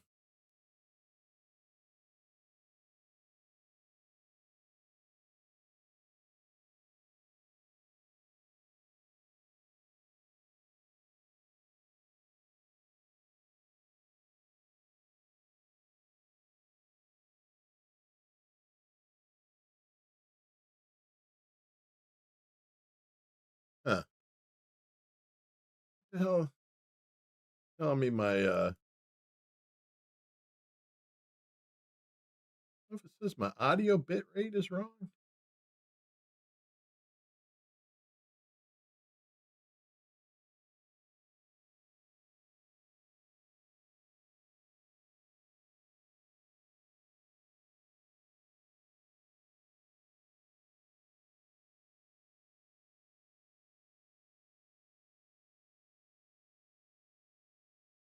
Let's try that, see if that makes a difference. Okay.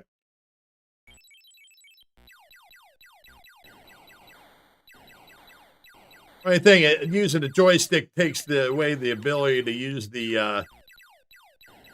I think it does. Wait a minute. Yeah, takes away the ability to use the shield, which I don't give a shit about, anyways. I hardly ever use it.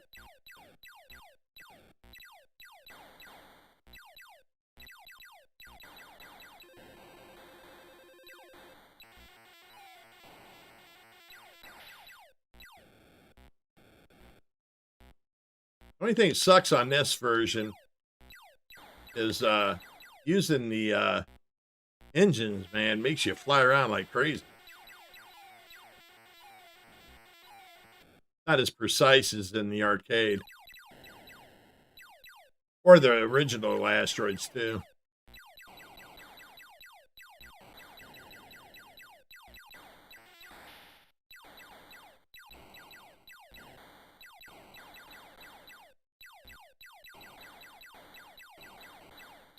That's why a lot of times you don't even see me use it.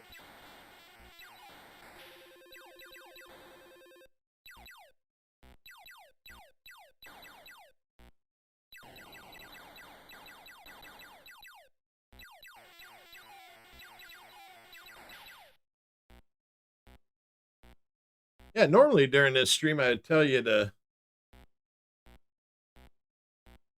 go to my buddy's. He does a show usually at around 6, Famous or Crispy, but today he's not. He has internet issues and isn't able to do his show.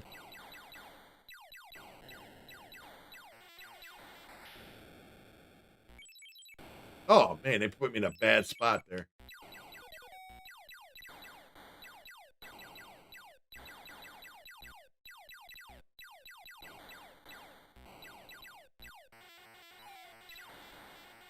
If I'm not mistaken, I think he was going to play. Was it Zelda: Link to the Past? I think was he going to play.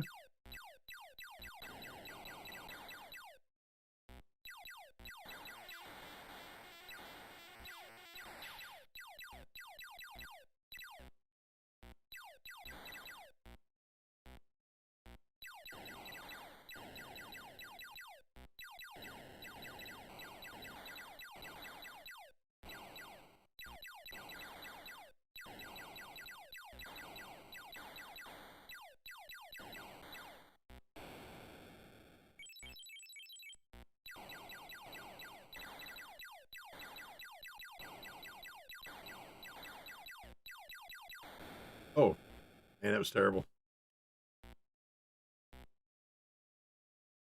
Do that once more.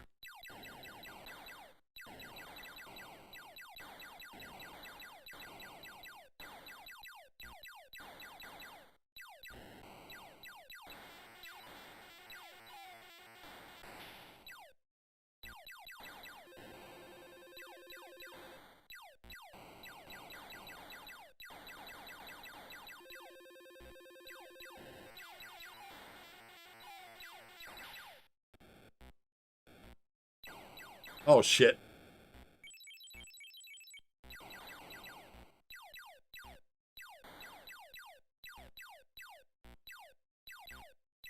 Ah.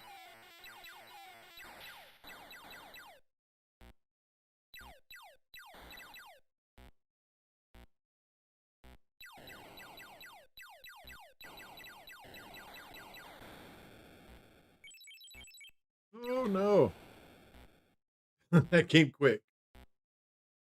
Hung around the wrong spot. That'll teach me a lesson. Time is a little bit. I think that's good enough. Been playing for about 2 hours, a little over 2 hours.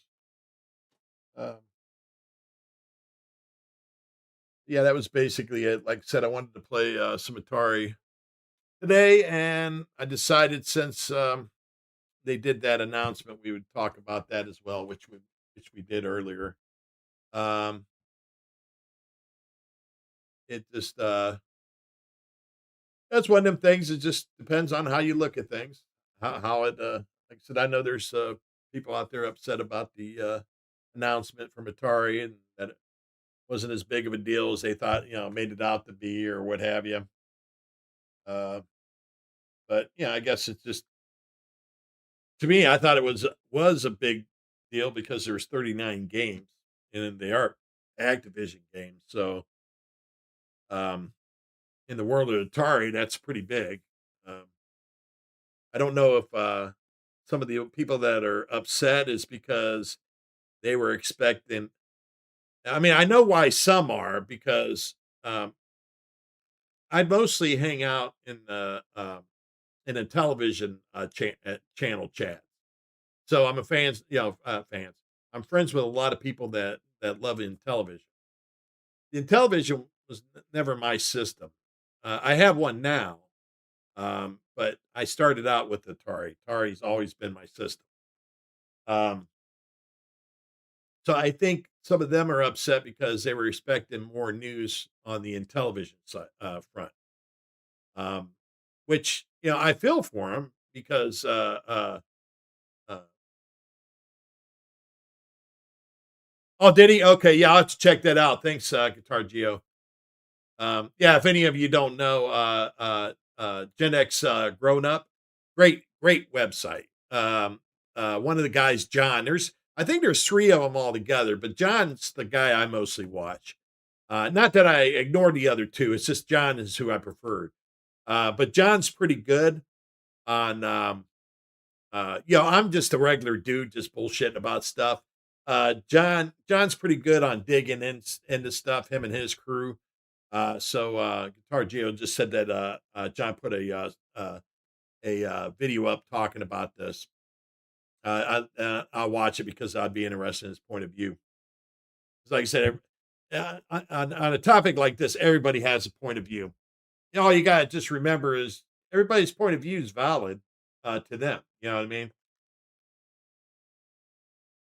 You don't dismiss them, but like I said, I think like I said, being that I hang around with a lot of television people, I think it's why some of them are so, upset about it was they were expecting something in television wise. And so their view was if it was in television, that would be really big news. My thing is if you're an Atari fan and you like Atari, if they would have announced something with the Intellivision, you wouldn't have been happy about it at all. And since Atari fans are their biggest buyers, they're gonna please their Atari fans over an Intellivision fan every day. And that I know that sucks hearing that, but that's just the way it is. You're gonna go where your bread and butter's at. You're Atari for Christ's sake. You're not in television. You bought the Intellivision brand for peanuts because the company was having trouble.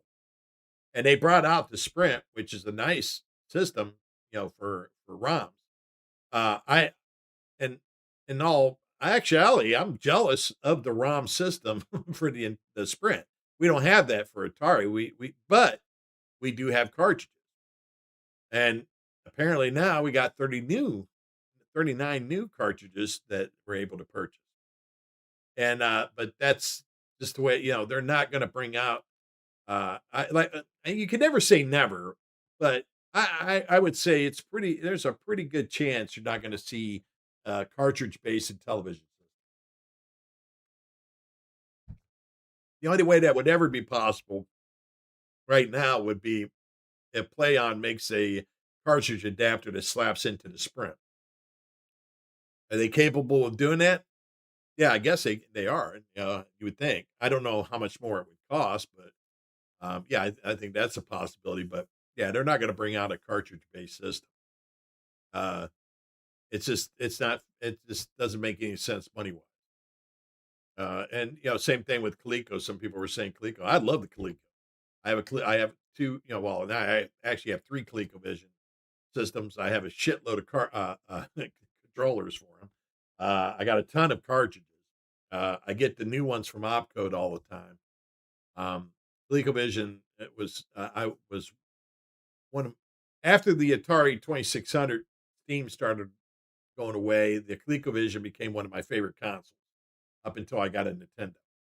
So the NES. So I have a lot of love for ColecoVision, but you know, for Atari, even if they ended up buying ColecoVision, which I don't even see why they would, because Coleco made a lot of arcade titles, which they don't have any rights to anymore. So their first party games sucked. Most of them did. So yeah, that'd be a tough buy. And if they did, they're not going to bring out a ColecoVision. We might get a ColecoVision. If they ever did that, it would be like a Sprint, the television Sprint, but they ain't going to bring out one that does cartridges. It's just not feasible. So the same reason why they're not going to bring out a Jaguar. That most likely won't ever bring out a 5200. I do see one day maybe the Atari 800 because the 800 line and the XL line and that were big deals. And they played the same cards. But they could do like Commodore. But see, I don't even know if they do that. I don't even know how feasible that is. And that's got a wider base than the Intellivision or the ColecoVision or what have you. That's what's so tough about it. Yeah, I wish they would. Um, in the set, being that I have a lot of friends that like Intellivision, I would like to see them get something like that. Because I mean, they're a very loyal bunch, like Atari fans are. They're loyal to their system. They grew up on it. They have a lot of nostalgia for it, just like I have a lot of nostalgia for my Atari. They care about it, and yeah, I would like them to get a cartridge based system too, because I know a lot of them have big collections. Um, hey, how's it going, uh, here? How you doing? Yeah, I know a lot of them would like to have that Intellivision system with a cartridge because they have large collections or whatever. But like I said, when you get down to when you think about it, when you look at what's going on, the chances of getting an Intellivision cartridge system is very thin. It's just not, they're the install base is nowhere near what the original Atari is. That's just numbers. Like I said, maybe they'll make a cartridge hookup that goes to the Sprint. That would be cool. At least that I don't need, I don't know how much one of them would cost. If they were willing to sprint out, I don't see why they wouldn't, be able to do that. And then, that way, they could use their, even though it would be emulation, but I mean, they would be able to use their carts. Um, that's the thing is like I do emulation for my Atari. But there's sometimes you just like to use a cart. You like to put a card into it. Yeah, I mean the ROMs play fine. Emulation's great on Atari. You can't go wrong with it. But yeah, sometimes you just want to own the cartridge. There's something about putting a cartridge in. Yeah, that's why today I'm using the 7800 plus system because then I can use the cartridges. And it would be easier for me just to pop up launch box and use the ROM. But sometimes it's just plus too if you got a collection, it's nice. I know a few channels of people that have huge collections in television. Um,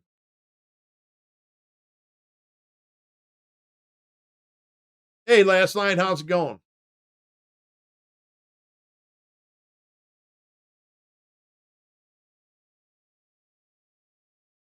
Well, yeah, that's the thing is you know, and television sold 3 million 30 years ago, 40 years ago.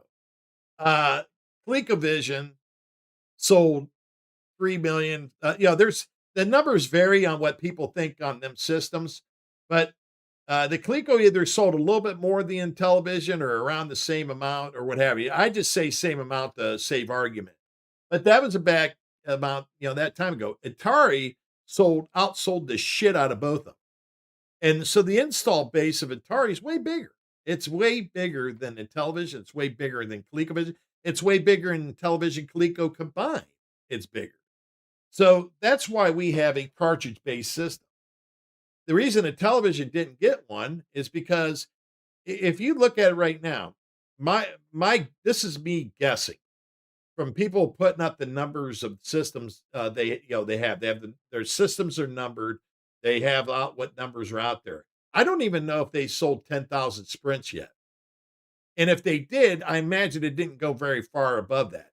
Because if you look at them now, they're very slow to release them. Atari, when the 2600 and that, they're pumping them bitches out still to this day. You can go on Amazon and grab a Atari 2600 plus, a 1700 plus, the Pac-Man edition. You can't grab a Sprint there. That bitch ain't available. That's not because they're selling a shitload of them.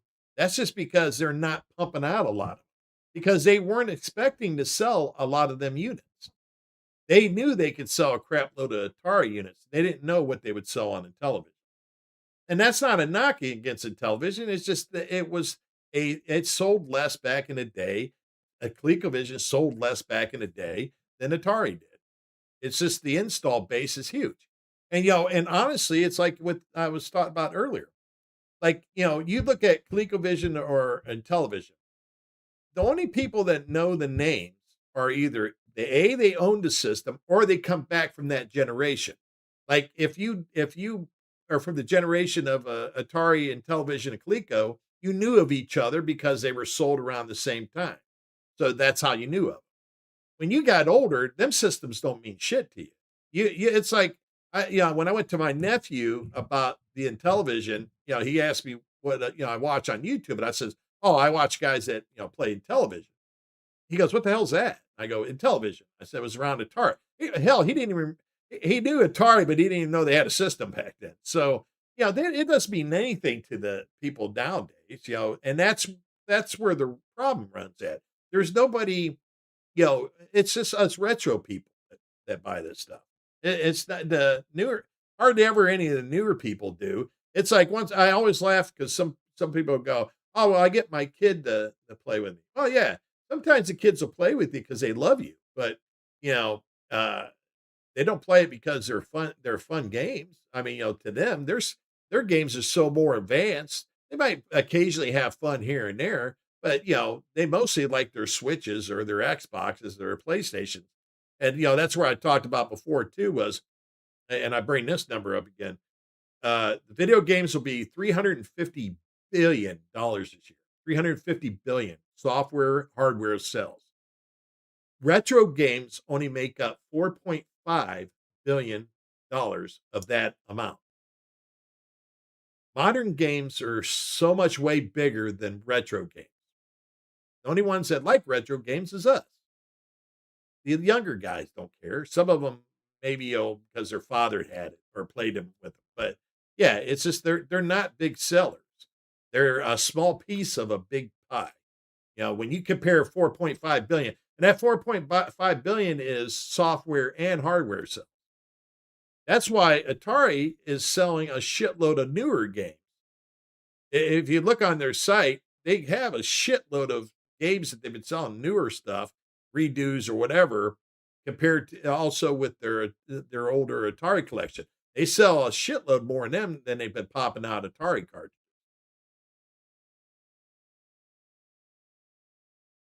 Yeah, exactly.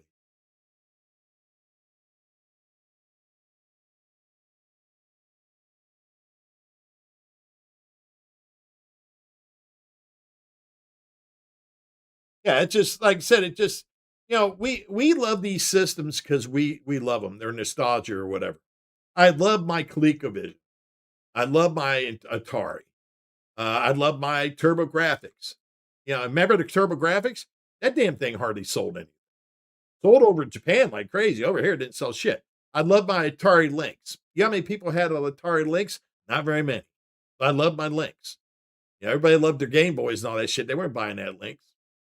And that's the thing is I know the chance of an Atari Lynx coming out is probably nil. The chance of a another revision of a TurboGrafx is nil. They brought out a mini. I still have, and but the problem they had with them was a lot of them were burning out because people were using the wrong. You had to use 1 amp, uh, uh, you know, uh, uh, plugins for them, and people were using bigger than that. I heard about it and was using the 1 amp, so that's why I still have mine, today.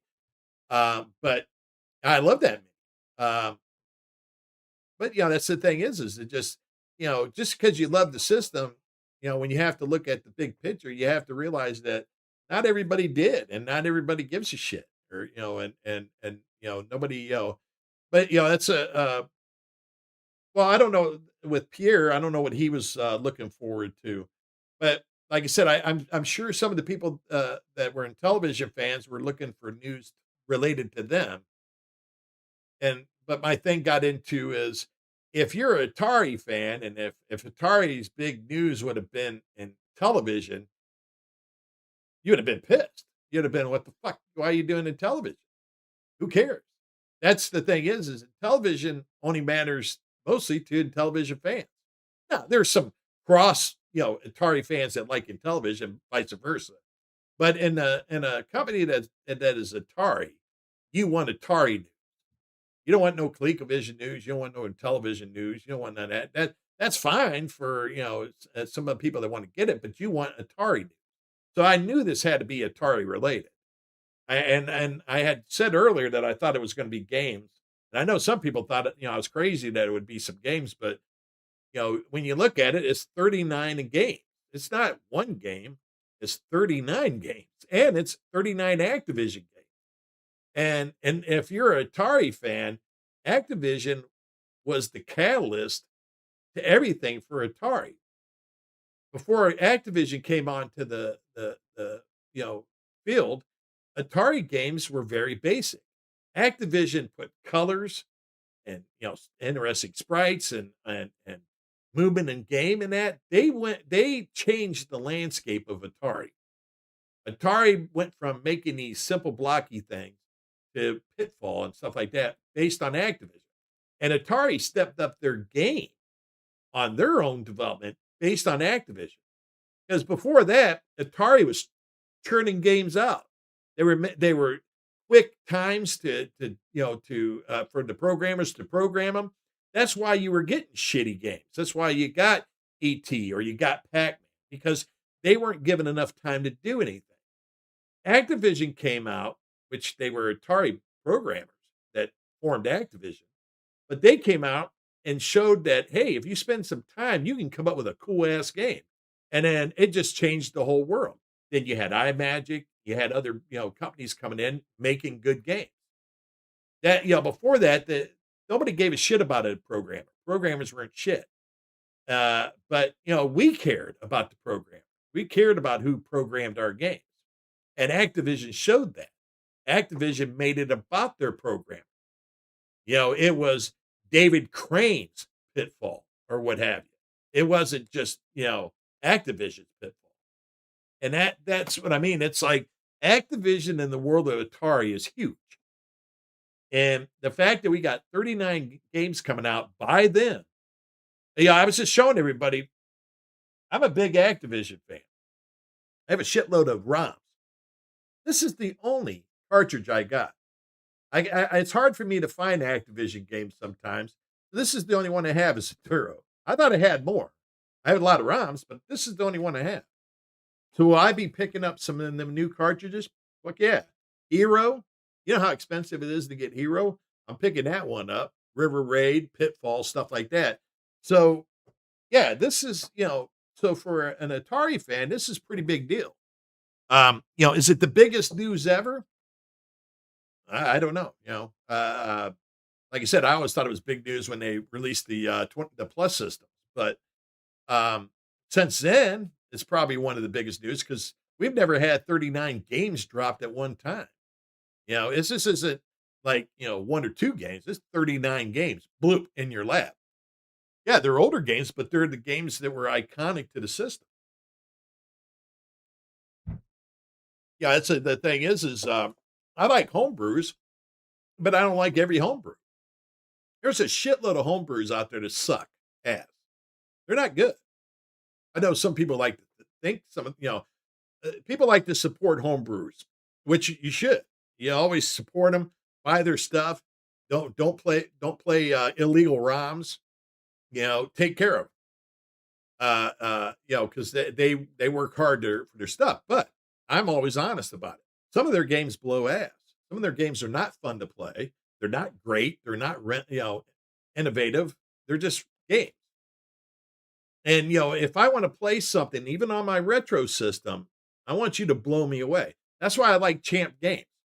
Champ Games, even though they use a different technique, which is kind of cheating if you want to look at it, but they have games on my 2600 that I never thought I would be able to play. And that makes it cool. So there's other ones. Why would I play 'em? I'm not going to play some crap game that I don't give a crap about. And I don't give a shit if it's, if people are like, oh, it's a homebrew and you want to, support them. Yeah, I'll support any homebrew that makes a good game. If you make a crappy game, I ain't supporting you. And I don't feel a need to.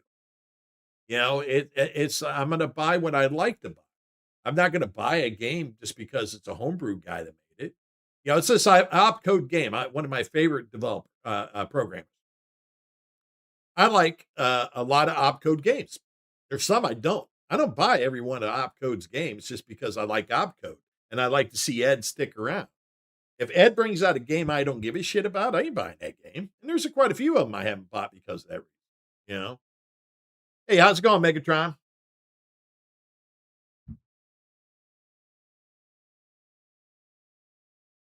Well, yeah, I was going to ask you, Pierre. Yeah, and I figured you would be, Pierre. And like I said, I feel you. I know how much you love the Intellivision, and I feel for you and Papa Pete and Casey's and guys like that. I feel for you. I wish you could get what you want, and that's when I say this stuff. It's me being blunt, but not being like screw you. That I don't feel that way.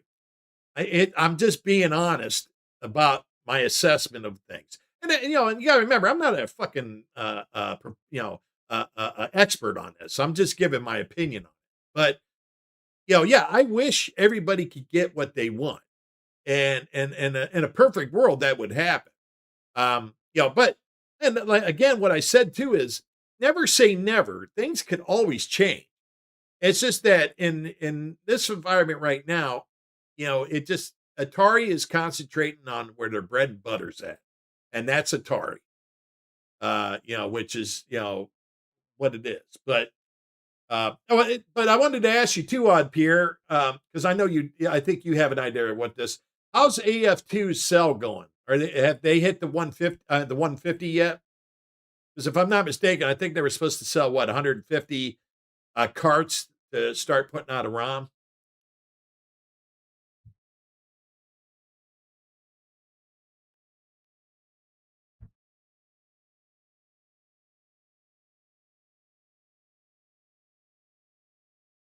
I know Carlos. He's always putting out some games that you guys seem to like.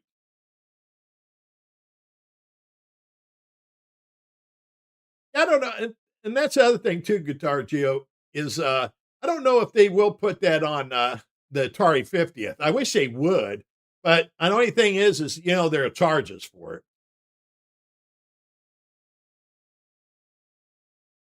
Yeah, see, that's another example. Uh, uh, Here, AF2 in the Intellivision community is something that everybody was clamoring about. Some people were showing it off or whatever. It's a big deal. AF was a big deal. AF2 was a bigger deal.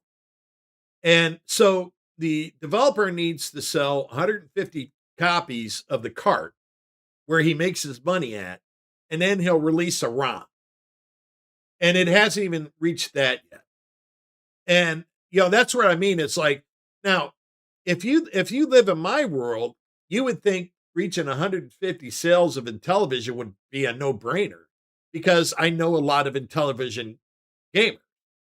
But the thing is I know a lot of people that will buy it, but then I know a lot of people that won't even, because they're more expensive and people don't want to buy them. They want the ROM. And but this is the thing with the Intel. This is with the retro community, and I've said this a few times. Buy the goddamn carts. If you guys don't buy the carts, the developer, the public, the programmers will not make the games. They don't make money off ROMs. They make money off carts.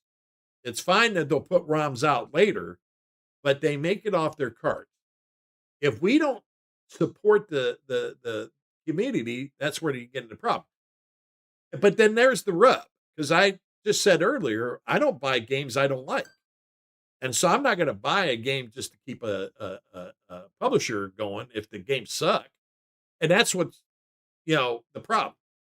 But there's more, you have to just reach out to more of the base and get them, to push it more, to let them know, buy these carts. If you have an original Intellivision, buy the cart. If you like this game, and that's the thing is that I'm not an Intellivision guy, but AF2 looks like a good game. There's a few of the games that come out for that system that looks like good games that even though I don't have a Sprint, so I'm not buying the ROMs or the carts. I have an OG system, but because I'm more into my Atari or in my other stuff, I don't buy Intellivision stuff. I mean, I have a OG Intellivision. I got the IntelliVoice. I've got the IntelliPort. I have the what's that, Pyro or Petro or whatever card that has a bunch of ROMs on it. I have that. So I have a crap load of stuff involving with the Intellivision. But yeah, and I bought some third-party controllers for it. But yeah, it's just not my main system. So, that's why I'm not buying cards. There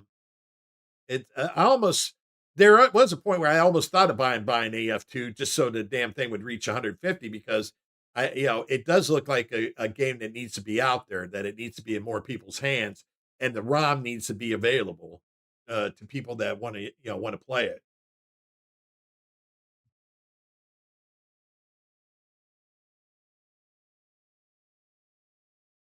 Yeah, and that I imagine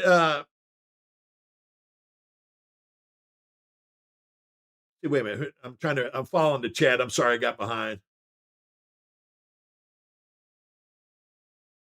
Yeah, I don't know.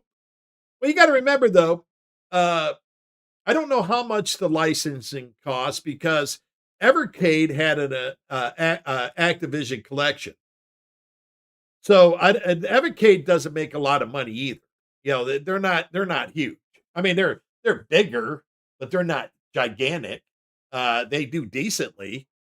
I don't know what their sales numbers are, but yeah, you know, um, they're not. I don't think they're bigger than Atari.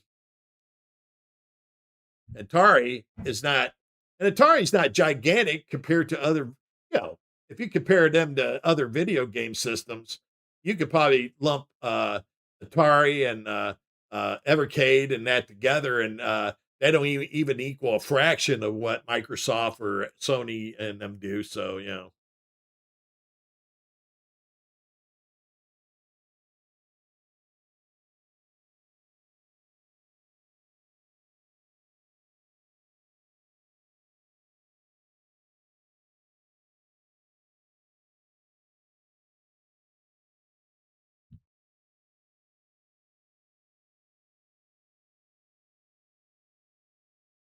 oh, okay, I see what you're saying. Last line was saying that uh, Kai Magazine, their games are shoddy. They use AI art in their games.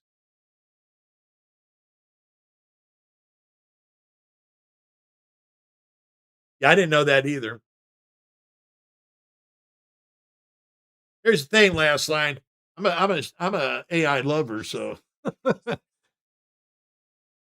yeah, I'm not in too big in the AI argument in a sense of video games. If they enhance the games, I don't care. everybody gets into a lot of the stuff with that. I know a lot of people will say, well, oh, well, the developers and all this and that. Um, okay. I don't know, I know some of the developers themselves use the AI. So that's where it gets confusing to me. If you're a developer and you're using AI, well, there you go. If you're saying that it takes away from the developer, then why is the developer using it in the first place? So yeah, that's I just uh if in depending on hey how AI enhances something, because I mean, look at movies. Uh, you know, you'd say, well, AI, but well, we use computer generated effects, which took away from a lot of practical effects. There's always something that gets taken away. Now,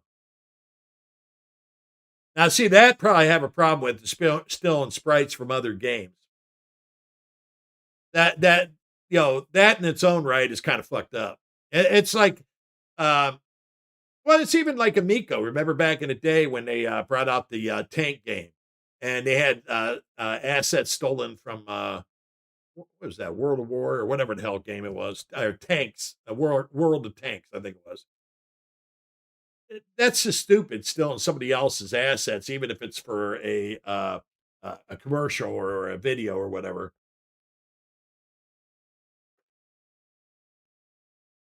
Hey, how's it going, Lone? Well, we started off talking about it, and then I played some games, and then we got Pierre and Last Line Net popped in, and Guitar Geo's in here, so we were talking again. In case people didn't see it when we were first talking about it. Because the thing is I was just going over it, just in a sense that like I said, I know there's people happy, there's people sad, there's people pissed off, about it. But because I think we can all say that um, putting out the biggest news ever, but you kind of break it down, and you say, well, is it the biggest news ever? And then you kind of go, well, maybe it is kind of the biggest news ever because like I said, there's 39 games. They are Activision. You look at the history of Activision with Atari, it's a big deal. They were a big deal in the Atari universe, for sure. Like I said, they were a game changer for the system. They're the reason why games became better, had more development time, all kinds of things. It flipped Atari upside down. Them guys leaving and forming Activision. So and that way they were a lot.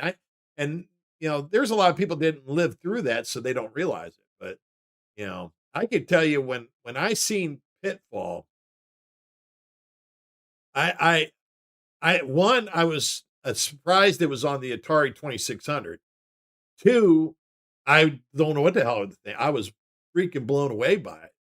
It was amazing that I was looking at this game on this system, and that's when colors came into the gameplay. And yeah, if you remember, they were Atari games were kind of bleak at that time. There wasn't always a lot of color used in that, but all of a sudden it's like the sun was shining through the clouds. We were it was that big of a deal. Uh, uh, so that's my take on it. That's why yeah, I understand why some people would listen to it and go, "Man, is that really that big of a?" If you kind of take the layers off of it, it's kind of a big ass deal. Like I said, especially dropping 39 games at one time and saying, "Bloom, here you go."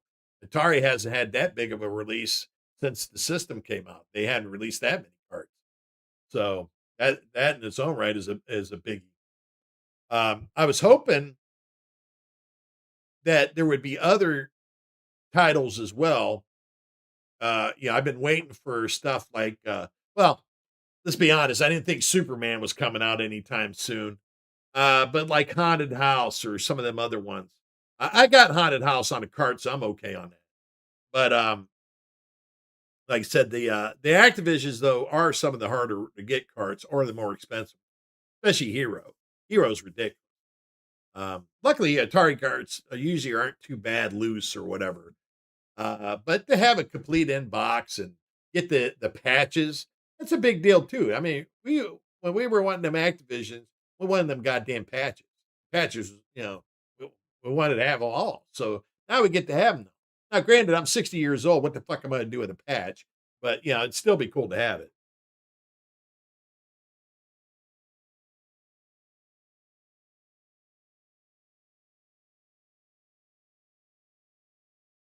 Yeah, yeah, true. Good thing you brought that up, Geo. Yeah, that's exactly right. The one licensed games aren't on there. And that's a yeah, but see, why would you bring out a Jaguar, Pierre? Jaguar sold 200 to 300,000 units in its lifetime. That's back then. Why would you bring it out? The Lynx, same thing. I love the Lynx. The Lynx was my favorite handheld, but it didn't sell a shitload. So why would you bring it out? It'd be like bringing out the television. You know, I don't know how much bigger a Lynx base was over in a television or if it was even that big. So if you didn't bring out a cartridge base in television, why the hell would you bring out a Lynx? Or why would you bring out a Jaguar? I mean, that's just straight shoot. The Jaguar was a terrible system in the sense of sales, and really, it was a lie. It was never a 64-bit system or even worthy of that title. I mean, I have some of the Jaguar games. Not really that great. They're not really that great at all. And that's the reason why the system never sold. It just wasn't a great system. Um, I mean, there's fans of the Jaguar that like it, but it's like it's not. If you see, like I have like a lot of the systems I didn't have. Jaguar is not one I go after at all. I'd love to have a Saturn. I never had a Saturn. Watch you guys play it. I watch you play it. I watch Cyrus play it. I'd love to have a Saturn. I watch people play Jaguar. I have never desired having a Jaguar. It was like the 3DO is another prime example. I've seen people play the 3DO. I never had a 3DO. I don't want a fucking 3DO.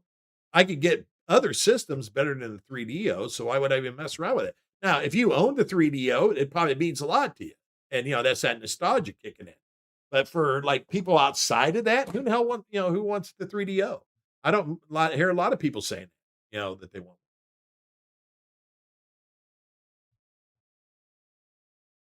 Yeah, and that's what I mean, and that's what that's what I mean.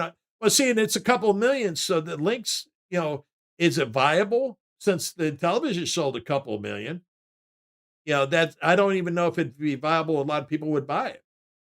There, there's some systems that they go beyond their sales, and that the ones I would point out is the Vectrix and the Neo Geo. Because of the Neo Geo games, it transcended the sales of the units. So, and that's why there's such a big hoorah over having a new Neo Geo.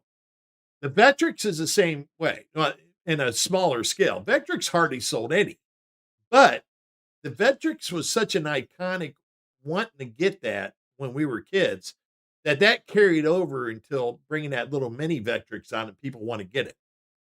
Now, the thing you have to ask yourself, why are they bringing out a mini and not a huge size? So the demand, I don't think they thought would be good enough to spend the money on having a full size Vectrix, so they just went with a smaller Vectrix. I could be wrong on that, but that's just my assessment of it. And that's the thing with any of these systems. They have to have a base willing to spend the money to invest in them.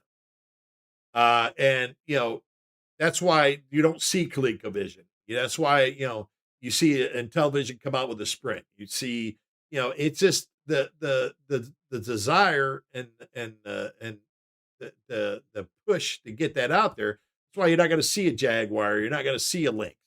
Um, you know, uh, well, you can't never say never. Like I said, they could maybe bring out a handheld that looks like a Lynx.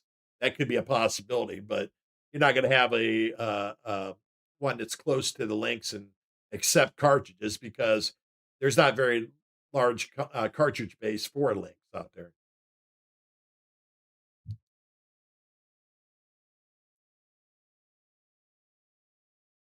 Is it the peer? I mean, honestly, do you think the Sprint is viable?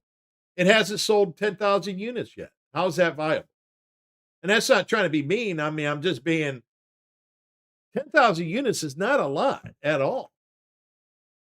It just really isn't. When it comes in the grand scheme of cash, you look at how much the Sprint cost, how much it costs to make it, and then you look at the cost of how much to make it, the sales number, and that. What did Atari make out of it? I think Atari was just worried about making their money back from the purchase from Intellivision. And I can tell you right now, Intellivision didn't make very much money off of Atari. They were hurting. They needed as quick cash, and Atari went in there and scooped that bitch up for fucking pennies on the dollar and got all them games.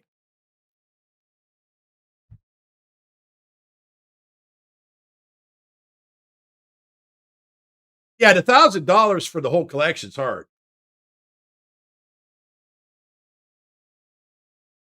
No, we don't know exactly uh, here, but the systems are numbered, and people have been putting the numbers out there. And so far, I haven't seen anybody over 10,000. Now, it doesn't mean there isn't a number over 10,000, but like I said, you look at Atari, and you look at their 2600, their the 7800 plus, and all that stuff. Their Pac-Man edition. They are still available.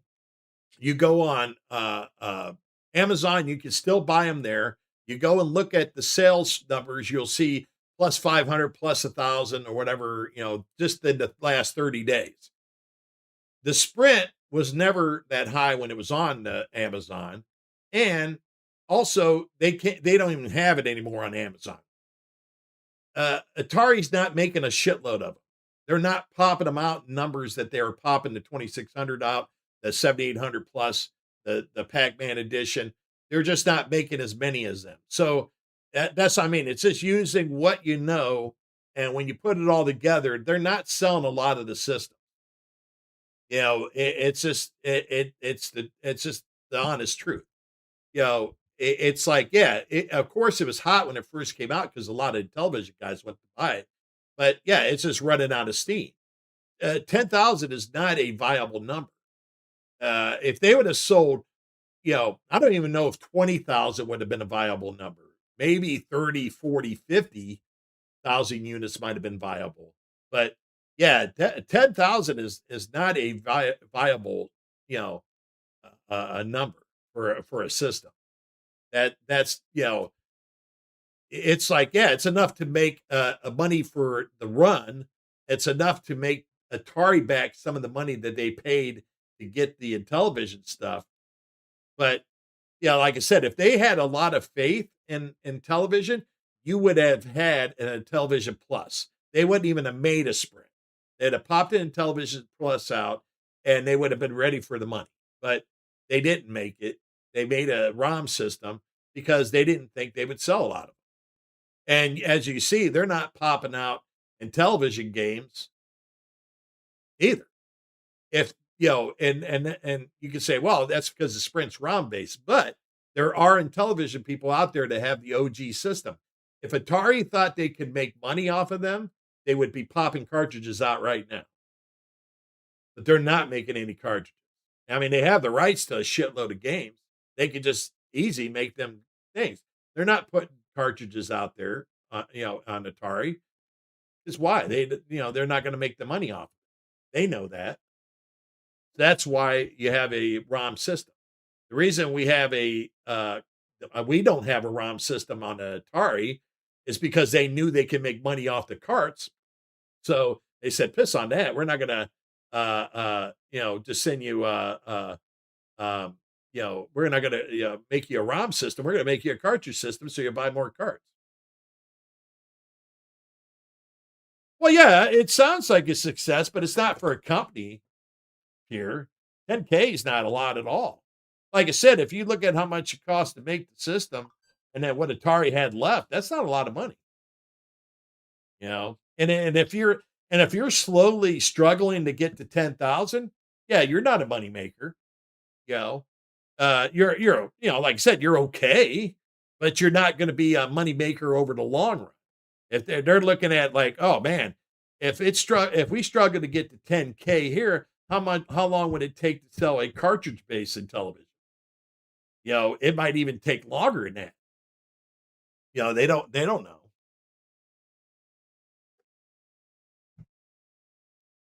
Well, yeah, I'm not comparing the system. I'm comparing the sales. If you have Atari, that's money. If you have it in television, you're not making as much money as Atari. Atari concentrates on Atari. Atari bought in television and they bought their games, but they are the Atari company. And so that's why they concentrate on Atari. That's where their bread and butter's at. And that's what I mean. It's like if it would have been a small company that bought in television and was making this, maybe they would have done more. But Atari is just going to be about Atari. If they can make some money, they'll make some money. But if they can't, if they don't see it being viable, and that's what I keep pointing out. If Atari thought it was viable to make a cartridge based in television, they would have made one. They would have made it in Television Plus and put it out there, and not done it in television spread. That wouldn't even have been heard of. It would have been an Atari, a Television Plus system if they thought they could sell a cartridge based in television system. I mean, they knew they might sell some, but they didn't know how much. And then if this was a test for it, 10,000 is not a good test. I mean, it just really is. Oh, I wouldn't call the Sprint a failure either. No, you got to remember, Pierre. Atari's only bigger because they sold so many systems, and their name is iconic. It's been all over the place, and they've kept the Atari name. As much shit as they've gone through and failures they have, and all this and that, Atari's name is still out there. Things like the ColecoVision or the in television is only big to the fan base, the owners of them, and that not to many people outside of that. So as a the Intellivision does fine, just like the ColecoVision does. But yeah, I mean, overall, in a company like Atari, neither one of them are a big seller in a sense, because as the Atari fan base has shrank over the years, because they were big to begin with, you still have a lot of them left. But with the television and Coleco, as people got older or died off or whatever, your fan base shrinks. You look at you look on just YouTube, for example. You look on the television based YouTubers. They're not the biggest YouTubers around. They're a good size, but they're not the biggest because the Intellivision base is not big enough to have. You're not going to have a person that's in a television YouTuber. They're not going to have 100,000, 200,000. You're not going to get that. You have some Atari guys that are that big, but that's because the base was big when it started, and even though it's been shrinking over the years, there's still a lot of them left.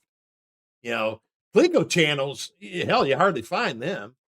And Coleco has sold as many or maybe more than the Intellivision did, but their fan base has shrank so much too that there's not a lot of ColecoVision channels that draw a lot of attention either, which sucks. I love ColecoVision, like to see more of them.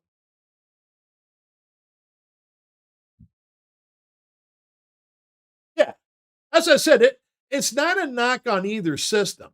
It's just that when I've talked about this before, when the television came out, I hated the controller, so I didn't buy one.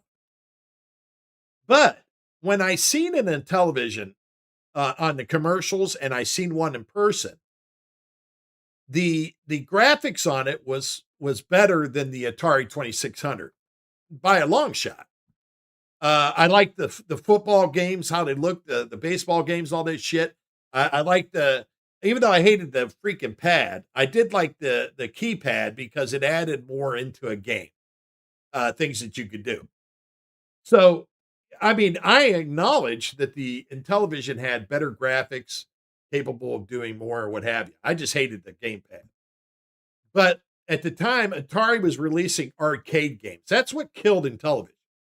Was Atari had arcade games that Intellivision didn't have. And television doubled down on sports games and stuff like that. But that's at that time, us arcade buyers, players were wanting arcade games at home. So in television, I mean, Atari had a market with that. And if you look, the reason ColecoVision gained quite quickly was ColecoVision was an arcade system. Bring the arcade home. It sold a lot of them based on that.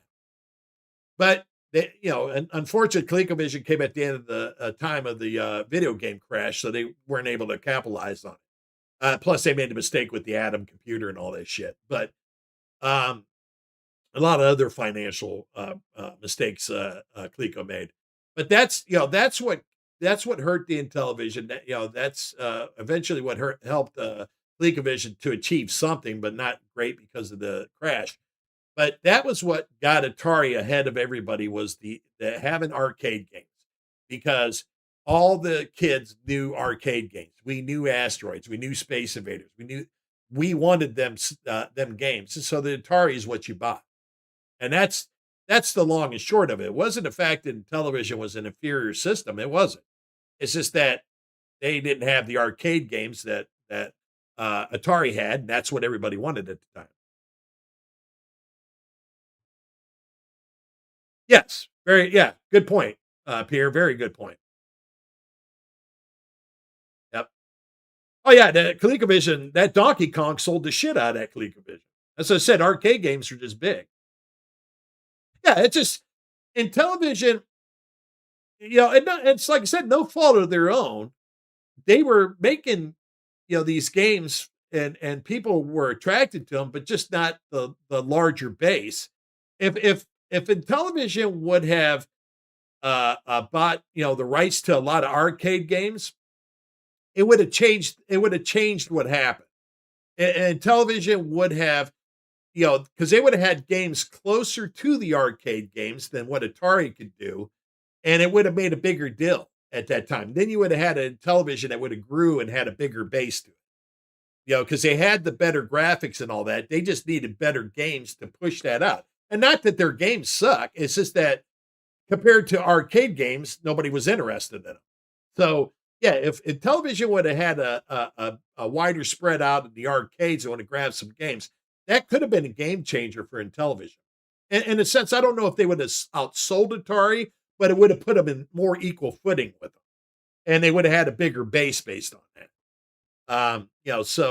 But like I said, it was just, it was a different direction, that the company was taking based on whatever their ideas were at the time.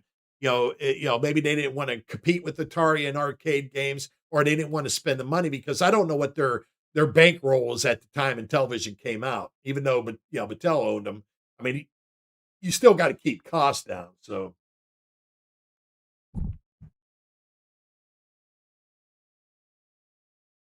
Yeah, so that's the difference with a lot of them, the systems coming back out then. Arcades meant a lot back then. We were playing arcade games at the movie theater. We were playing them in the arcades. We were playing them down at our local 7-Elevens, or, whatever the hell you had at that time. Circle K. Well, I mean, they have Circle Ks back then, but you know what I mean. We just hear local gas stations that, arcade games were everywhere. They were in our life. They were, and that's what we wanted. We wanted them. Hey, I played this. I want that at home. And that was Atari's edge. Atari played it very well. They went for the arcade game, but being that they were arcade too, it made sense. But as I said, the television could have been bigger if it went arcade. But I don't know if they could have went toe to toe with Atari at the time. Atari was making hand over fist and cash, so they had to do catch up basically to them. So, but yeah, that could have changed everything as well. But yeah, that's Intellivision's size was just dependent on that. Wasn't a fault of the hardware. Even though I don't like the controller, a lot of people do. So it's not the fault of the controller. Um, yeah, it was just a thing where, uh, Atari was smart at the time to concentrate on arcade a lot. Because if you look, a lot arcades were being popped out by them all the time, even though they had a lot of shovelware where at the beginning. But then they started doubling down on their arcade hits. So yeah, exactly, Pierre. As I said, that's the thing is none of this is a knock on in television or ColecoVision or anything like that. Like I said, I love a ColecoVision. I do have it in television. I'm not a big fan in television, like everybody else, because they had it when they grew up on it. But I do, there's games on it that I do enjoy, and I don't think it's a shit system or nothing like that. I've seen what some of the homebrew guys have been able to push out with it, so it can do quite a bit. Um, like I said, it just was at the time, it was just I was an Atari guy. And like I said, I tried to use the gamepad. And when I talk about the gamepad, it's not that it sucked. I have to correct myself on that. I didn't know how to use it. I didn't understand it. Because it was a disc, it was confusing. I thought you had to spin it around, or I didn't understand that it basically acted like a D-pad. I at that time it didn't dawn on me that's what it was because I love a D-pad, but like I said, I was like circling with it. I didn't know what the hell to do with it, so I gave up on it. I was trying to play. I think it was Armor Battle was what I was trying to play with it, and yeah, I couldn't understand the configuration of it because I was used to a joystick. So when I got on this thing and there's this pad, I'm like, what the fuck is this? I couldn't figure it out. And so I was like, oh shit with that. And that's why I never played a television after. But yeah, now I know how to use it. Now I feel like a dumbass when I use the television. I'm like, geez, I can't believe I didn't figure that out when I tried it. But yeah, now it just seems like it makes sense. It's just back then it didn't. It just seems so foreign to me. It was like I didn't even want to. I didn't want to mess around with it. Now it didn't because everybody was used to the joysticks, and then they came out with the D pad and all that stuff. But like I said, if you have dumbasses like me that don't understand it or try to understand the disc, then you just they gave up on it. I wonder how many people done that. You know, didn't even give it a chance because they messed with the disc and they didn't know how to use it. So, like I said, if you if you know how it works and understand it now, there's no reason I should have just got rid of it because of that. But like I said, it just at the time I was like, I don't want to mess around with it. I was just checking on time. I keep forgetting because, like I said, normally I would tell you guys to go to um, Famous or Crispy because he has a show at 6. But his show was canceled because he had internet problems. His He's got Spectrum like I do, and sometimes you have internet issues with them. And so he said they've been having problems, so he canceled the show, which sucks because he was going to do. I think it was Link to the Past. I think is what he was going to play. So, but yeah, that got canceled because that's if anybody because him and a few of his buddies are doing uh, Super Nintendo games this week. That I just seen a thing on his. I didn't realize it, but he had SNES week. Is what he was calling it. But yeah, Pierre's one of them. Dimex Retro Gamer. He was playing Super Nintendo. I think it's Chris was playing it. Megatron Plays is playing it. Derek Pixatorium's playing it. So a few of them guys were playing Super Nintendo games. If you are interested, go check any one of them out. What are you doing on Friday, Pierre? Are you playing um, any Super Nintendo games or SNES games?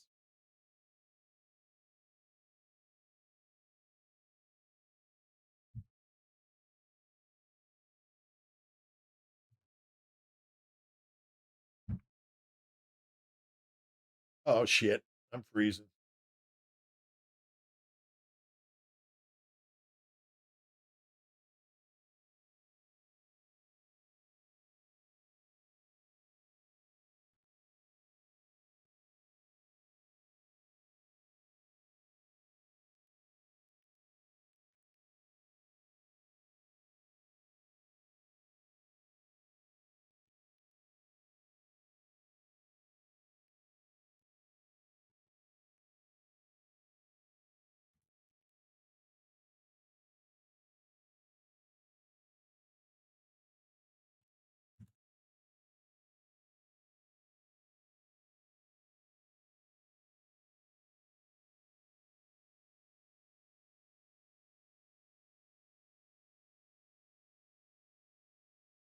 Mhm. Sorry about this. I don't know if it's going to straighten up here, but looks like I'm still playing.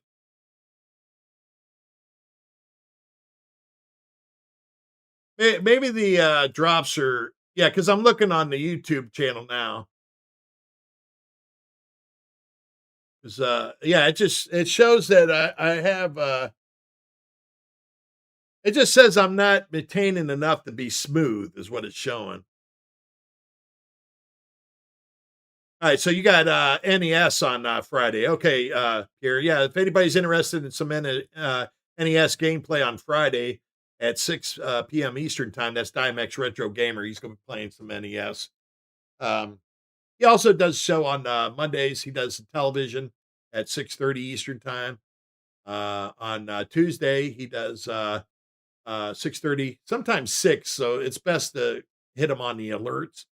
But then he does other systems and that. He could be done some Saturn, uh, Atari, whatever, TurboGrafx. He does all kinds of different retro systems.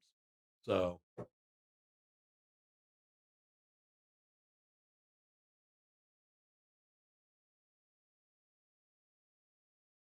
it just now it shows all green. So hopefully,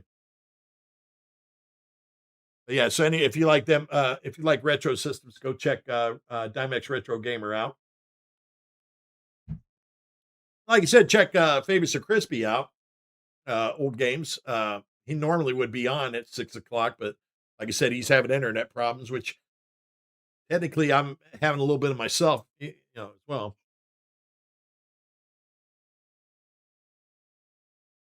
Yeah, I know you said that was going to do a Link to the Past as well, Lone. I'll definitely watch that, and I want to watch the uh, uh, Zelda Zelda 2. Because like I told you, I Zelda 2 is not my favorite Zelda game because I suck at it. It was always hard to me. Um, but Lone told me it is hard, but he likes to play it. So he played some, and I was happy to watch it.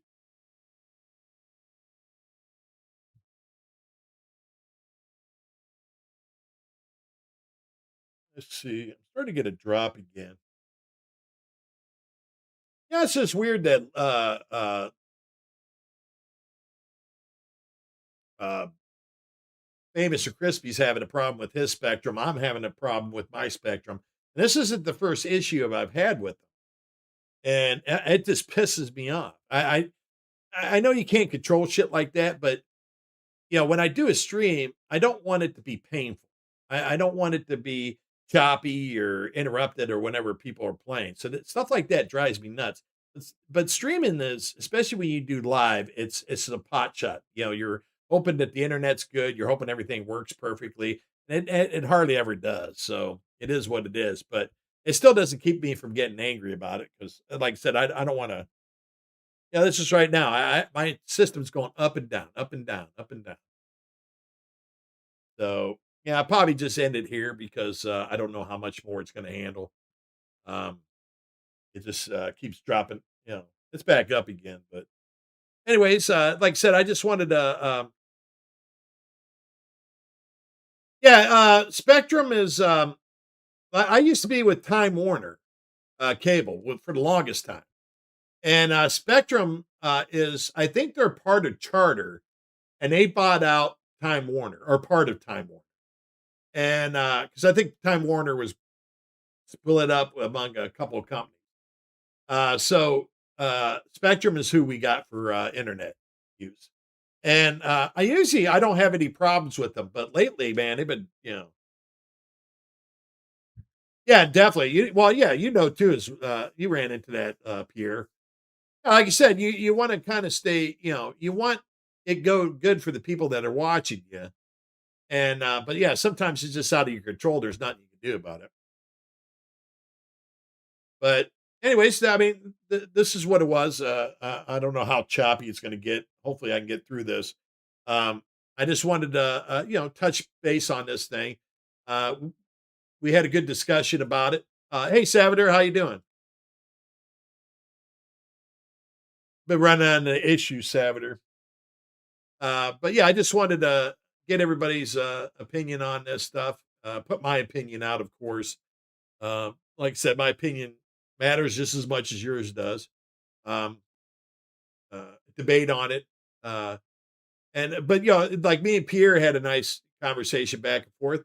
But then, this is the thing too: is I'm not an expert. I don't know what I'm telling you is based on my opinion, but I don't know what Atari's thinking or what anybody's thinking.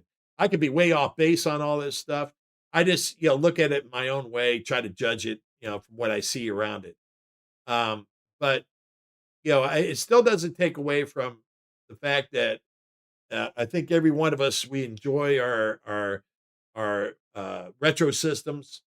All our retro systems to me, when I get into the numbers of this and that, it's just numbers are for the fact that of a company making money, but it doesn't matter in your fan base. If you're a fan of Intellivision or you're a fan of Atari or you're a fan of ColecoVision or what have you, you're all equal to me because we all like these retro systems. None of the systems are any better than the other. Well, there's different things they might be better at, but they're not. Making a choice of what system you like doesn't make you any better than anybody else. Being an Atari fan doesn't make you better than Intellivision or a Coleco fan or what have you. It's just what you like. It's all preference. We all like retro system. There's not a wrong system to like.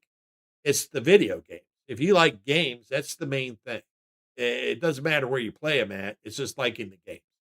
Um, so, like I said, I would like us all to be even and we will all get what we wanted, but it just, in this day and age, especially with costs of stuff, it's just not, viable sometimes. Some things aren't going to happen, which is a shame because, like I said, I'd like to have all my Intellivision friends have a brand new and Intellivision Plus system with a cartridge and Intellivision voice built into it and all that.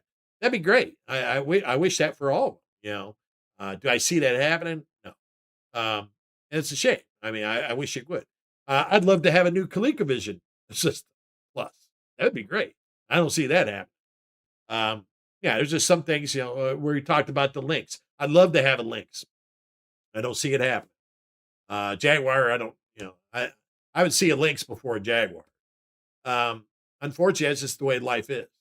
Some things just don't have enough base to justify sales, and that's what sucks. It just, um, you know, we don't look at it that way because we're fans of the things. But you have to look at it logistically as a company and what they're willing to invest in and spend the money on. And hopefully, I'm wrong, and all this stuff, changes and Atari says, "Hey, here you go," or at least like I would think that maybe there would be a way to bring a cartridge system out that could be hooked up to the Sprint and work that way. That'd be great.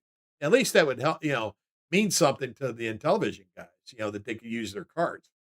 So who knows? That I don't, I don't, I would think that's a possibility, but who knows? Hey, how you doing, Dark? Good to see you. So but that's the long and short of it. Other than that, it's just like I said, the news is the whatever it is. To as an Atari fan, it was big news to me because it's Activision. And it's big news because there's 39 new games being plopped out, even though they're old games. Uh, Atari's never released that many games at one time, so that's and to have them to be able to buy them in a complete box with the even to buy. I don't know if I'm gonna spend the much for the deluxe to get the patches. Who knows? I might, but I mean, I'll probably. And I don't want every one of the Activision games. There's only certain ones I do want. So I don't know how many that would be, but I'll pick. Like I said, Pitfall and that would be definitely Pitfall 2. Um, what do you call it? Hero is one of them. I have Enduro, so I'm not worried about that. No, I might want an Enduro in box. I mean, I have this. I have a loose cart Enduro. It's not the best shape. I might get that. A couple other ones, River Raid, stuff like that. So, um, Thanks, Pierre. As I said, I understand why some people weren't happy about the news.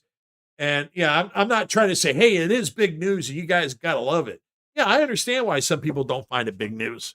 Like I said, there's going to be some of us in the Atari world that is big news to, now, it's that being said, I don't know if you put it as big as news ever. That's a big title to put on there. It's big news. Biggest news ever. I don't know. That's subjective, but yeah, I understand why some people were looking at it being more than that. And like I said, I mean, rightfully so. I don't want to ever say that. Like in television, guys, the Atari bought them. So of course, in television, people are going to look at Atari to do amazing things with the Intellivision because they bought the goddamn system, the games of that. So they're kind of expecting that, and there's nothing wrong with that. I would expect that too if Atari bought something that I loved and would be like, okay, what are you going to do for us? It's like one of the things Chris brought up, the USB games, where they were going to bring out the overlays and manuals. I wish they would do that. I mean, you have the Sprint, is it a lot of money to make up a couple manuals and some overlays? I don't think so. And put it on a USB stick, put a few games on there. That would be cool. I mean, something along that lines, that, it's not the same as having to play a cart, but I mean, for fuck's sakes, I mean, one thing with, and somewhat too with ColecoVision, but mostly with the television. The television guys like their overlay because they had a lot of overlays, and that's a big deal for them. So to have the overlays that they would be able to purchase, that would be pretty sweet. We had overlays on the ColecoVision to a certain extent, but yeah,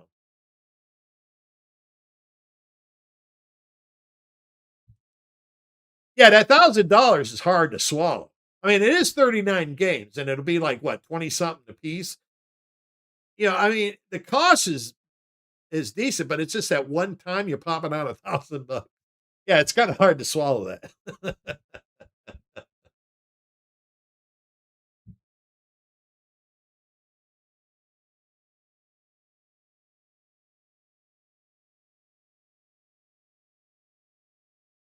Yeah, see now that's a good one to bring up here. Uh when when the Amico was coming up, I didn't give a shit about the Amico. And no, I'm not one of the ones that thought it was a scam. I never thought Tommy was scamming or anything. I thought Tommy was foolish. Tommy was saying all kinds of crazy shit at the time. I thought he was nuts. He just was saying crazy ass shit that I knew he wouldn't be able to deliver. And the thing is I also truly believe, and some people might disagree with me on this, but I think Tommy was taking advantage of the Intellivision group because yeah, they were showing a few games out that looked pretty cool. Night Stalker, one of them, and the Dungeons and Dragons. I That made me interested in having an Amico. Was them two games? I thought, well, if they bring them out, I would get an Amico. But I think he was sitting there, I think they were going to end up being really sporadic with their Intellivision stuff because they were trying to capture the the uh, uh, the kid market, the safe market, what have you. And but anyways, that's off point. But the when you said with the Night Stalker and the Dungeons and Dragons, them are what made me go, ooh, I might buy an Amico because of them games. If they make games like that of intelligent television games, I might purchase it because I was interested in it with the modern looks and controls or whatever. And yeah, I didn't know Atari has the rights to them. Atari should bring them out.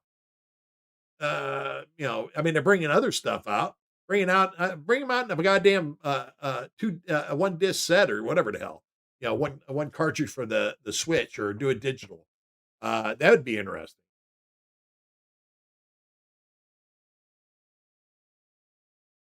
Oh, okay. Yeah, I didn't know they were complete. Yeah, see if they're complete, why the fuck don't they bring them out? that's that would be that would make a lot of Intellivision gamers happy. And like I said, I'm not really a Intellivision gamer. That would make me happy. I like the look of the new Night Stalker, and I like the new look of the Dungeons and Dragons. I thought it was cool. Yeah, they do own them. Yep. Yeah, you think it would be a no brainer here? Yeah, I don't know. Uh, uh, yeah, it just yeah, yeah, Dark. You can't get it for two each. You're right. Yeah, I think it's just more of the for collectors that want to have the box sets.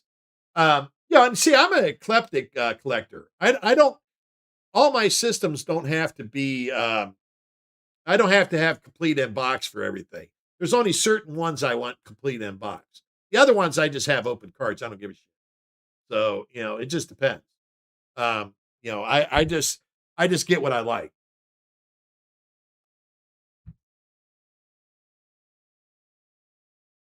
Oh, well, that's the biggest thing, Guitar Geo, is that hero. I think that's just worth it right there. That we can get hero for cheap and in box, complete in box. That's the set. Yeah, I would like to have a few of them complete in box, and for the price that I can get it for what the hell are they? $35, I think. That's great. I'll take it. Uh, even though it's people might say, "Oh, well, it's a newer thing." I don't give a shit. It'll just be up on my shelf anyways. As I said, I only have a few box in box stuff, and it's only because that's the stuff I want in box. Other than that, I just don't really give a shit. I have loose carts, ROMs. I just like playing games. So, uh, like my Dreamcast, I can do emulated Dreamcast. There's good emulators out there for Dreamcast. I just like the system, and having the system, even with the GDEMU in it, is great. And, I have a modern controller for it, but I also have an OG controller, which I like to use once in a while just because I like the feel of it. So yeah, that's and that's and the well, buying the mod retro, the M64, I can emulate N64 games, but I just it's nice having a system that plays the carts and I'm going to get a summer cart for it, so I'll be playing ROMs on it, but you know, still, I like to have the system. Just kind of cool, you know, even though I don't really need to have the system, but I just enjoy having the system. So that tactile feel, I like to feel it, touch it.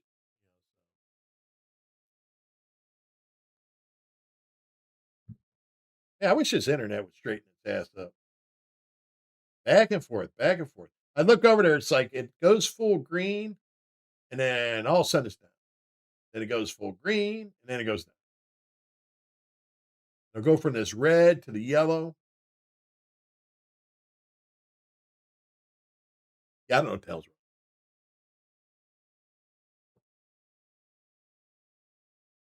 If anybody else has Spectrum, you know what you know the pain I'm feeling right now.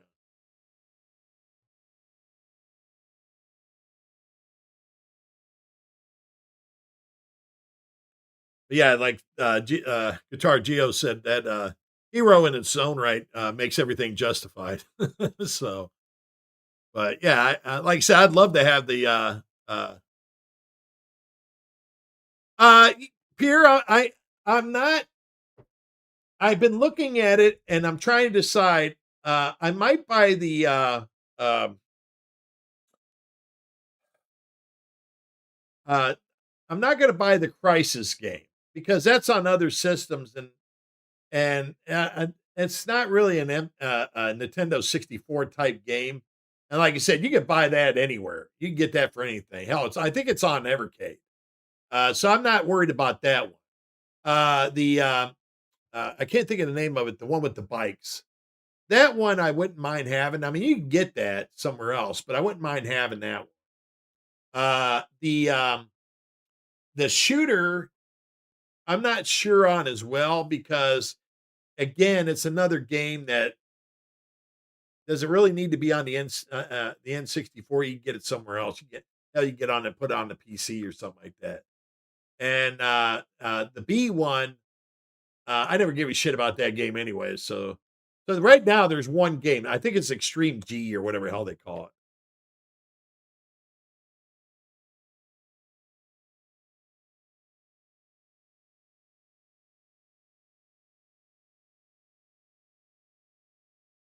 Yeah, see the Buck Bumble, I'm not sure on. To me, I don't give a shit about it. I've never played it either.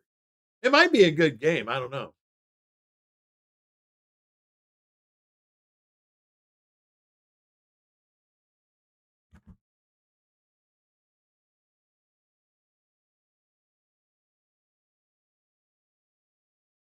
Yeah, the Ultimate Bundle was the same thing. It was a great deal, I guess, if you wanted to get in full in with it, because what you get the Ultimate System, the joystick, everything, and then the, 10 games, I think it was? Yeah, if I had the money, I woulda got that. I got I pre-ordered I think the white edition with the, controller or whatever, because I think it was the next special edition below the Ultimate or whatever, and a couple of games. I forget what I got for it.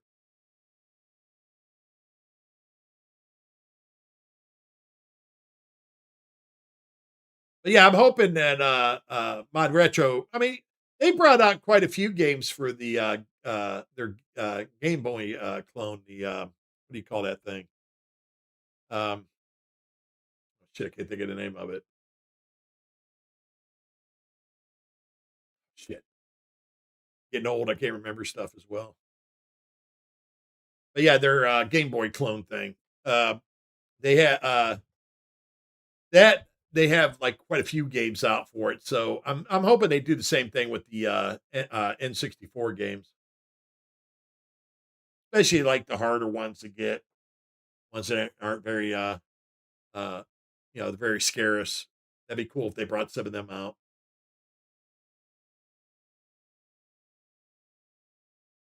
Why can't I think of that damn game?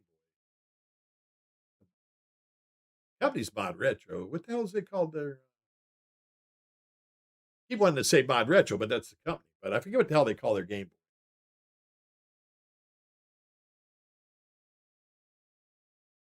Which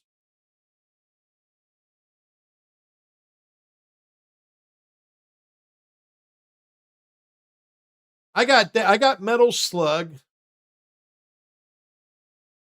I can't remember if it's Turf Masters. Wait a minute. I could actually tell you. Let me take a gander here.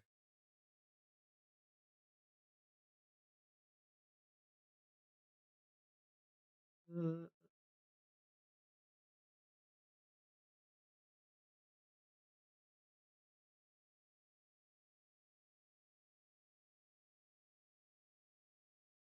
Okay.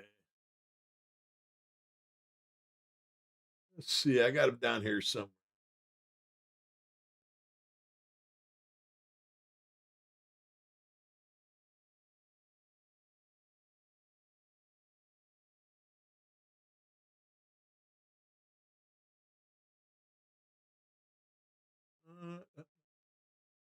Oh, there, yeah.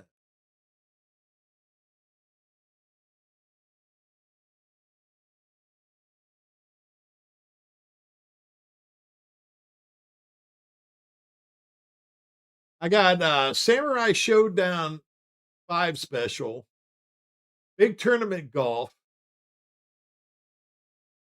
um,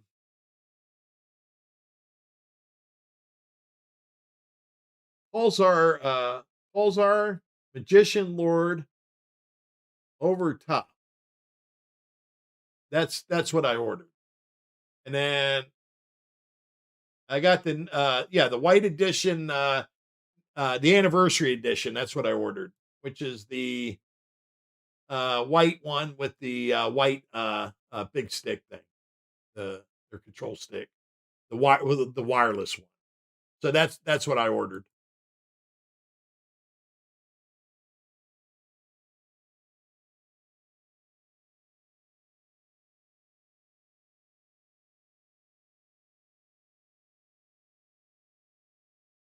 So yeah, there was 5 games.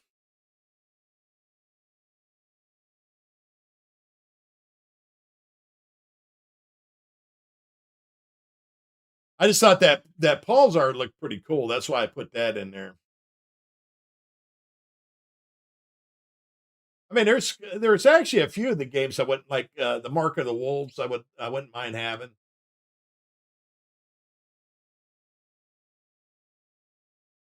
But yeah, the games aren't they're not cheap.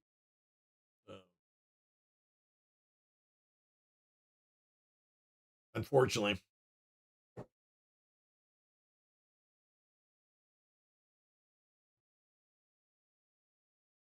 Yeah,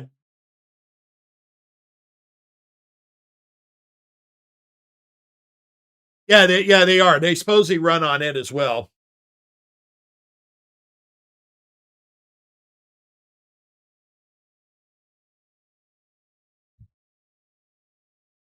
Oh yeah, I mean the games are what, $90 a piece? I think. Yeah, because okay, the anniversary edition is $349. And then the games are, yeah, $89 a piece. So I got 5 games. So you're talking about almost $500 just in games, along with a $349, $350 system. So yeah, you're pushing almost $1,000. So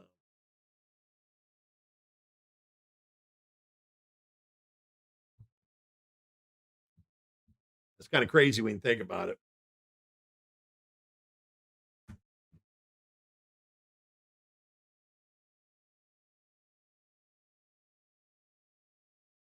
But see, that's the thing too with Atari.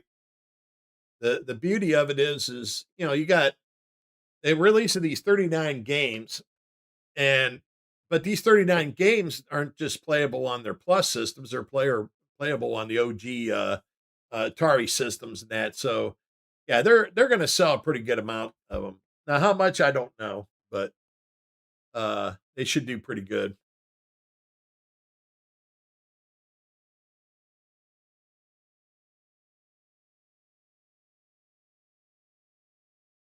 But that's I know a lot of people buy, cuz if you buy that adapter, you can buy the arcade games for the home version.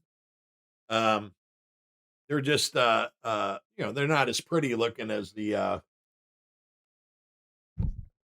home versions were, because they were just made for arcade machines. But I know a lot of people were doing that because the cost of the home versions of Neo Geo games are just so goddamn expensive.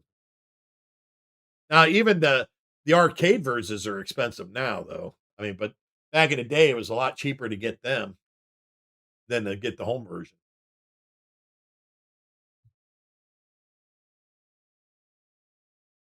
But yeah, you just had to buy a little adapter for it or whatever.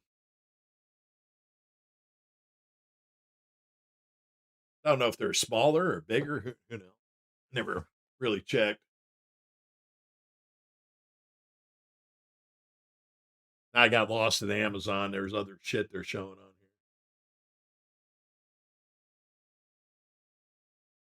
here. I love Amazon.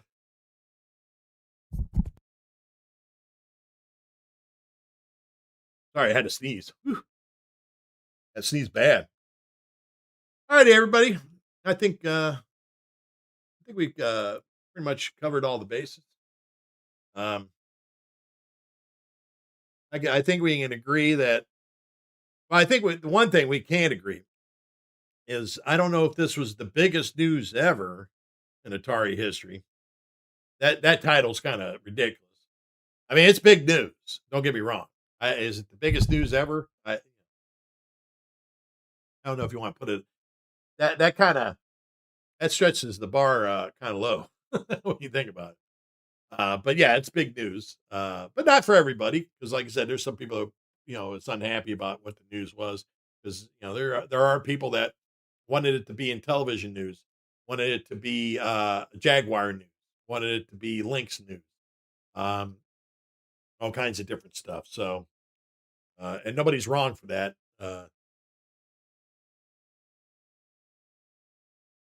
No, it's not a game changer. Like I said, it's big news, but yeah, I wouldn't say it's the biggest news ever. I'm sure there's other stuff Atari can come up with that'd be bigger than that. Um, you know, well, that's like one of the things I had said, which I thought would have been bigger news, which it would have really pissed off a lot of OG Atari guys. But if they would have said, "Hey, we're coming out with these Plus system games, they only work on the Plus systems, and they're enhanced versions of older games," that would have been a big deal. But that would have pissed off too many people doing it.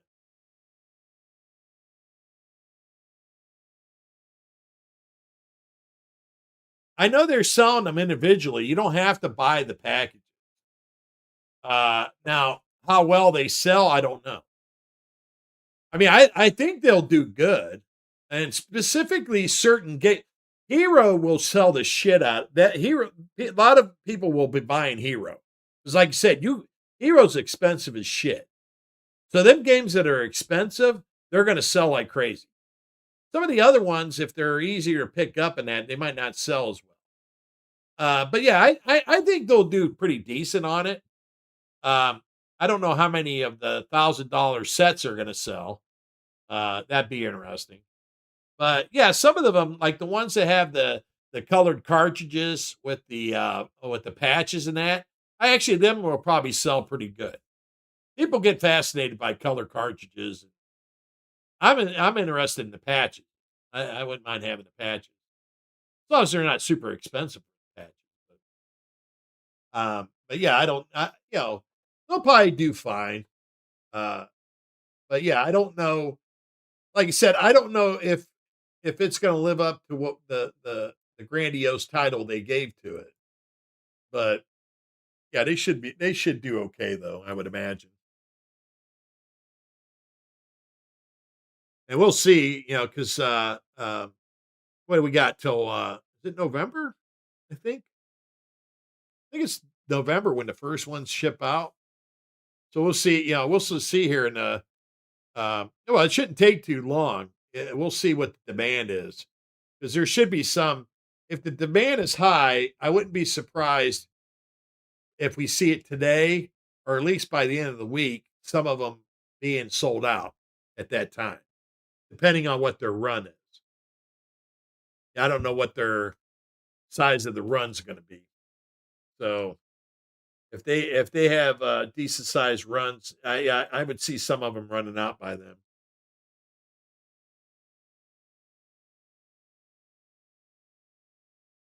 Yeah, I don't think they're just the limited time that was never said, or at least I didn't see it. So hopefully not. But all right, everybody. Well, like I said, we've been on here chatting away for a bit. Um, I said that hopefully this makes some people happy in that. I like I said, I know not everybody's going to be happy, and that's understandable. Like I said, I feel you. Even though it's not, I'm not on that end of the spectrum. I understand being disappointed on stuff, and especially when it's something you've been looking forward to. And like I said, I mean, there's nothing, there's nothing better about owning any of these systems. You're not better for owning a Atari system or owning a television or ColecoVision. It's just your preference of what you grew up on and your nostalgia for and that. But at the end of the day, it's all about playing the games. If you got a game system that plays games, hey man, you're in the group with everybody else. Um, it doesn't make you any better. Atari had a big fan base because of, like I said, the arcade games. Um, that doesn't make you know purchasing Atari better than if you purchase one of the other systems. It is what it is. Like I said, I wish everybody was on equal footing. It would be cool if they could be, but unfortunately, in this day and age, when it comes to money, it's just not that way. So yeah, don't you know? don't take it to heart, or well, it's kind of hard not to take it to heart when if you were planning on something. But what I'm saying is yeah, nobody that plays any games, even if you play modern games, doesn't make you any better than a retro gamer. You know, we're all playing games. A lot of modern games have a retro feel to them, so go figure that out. So, um, it's just we all just happen to be what we either are what our parents bought us or what we bought on our own or whatever. I didn't know Atari was going to be the biggest seller at that time. How would I know? I just knew there was some, I wanted Space Invaders, so I got the Atari system. I bought the ColecoVision because I wanted Donkey Kong. Just certain reasons why you buy something, but it doesn't really put you in a land of knowledge like you knew something beyond what everybody else knew. Thanks, Megan. I appreciate it. You just you bought what you felt you wanted to get.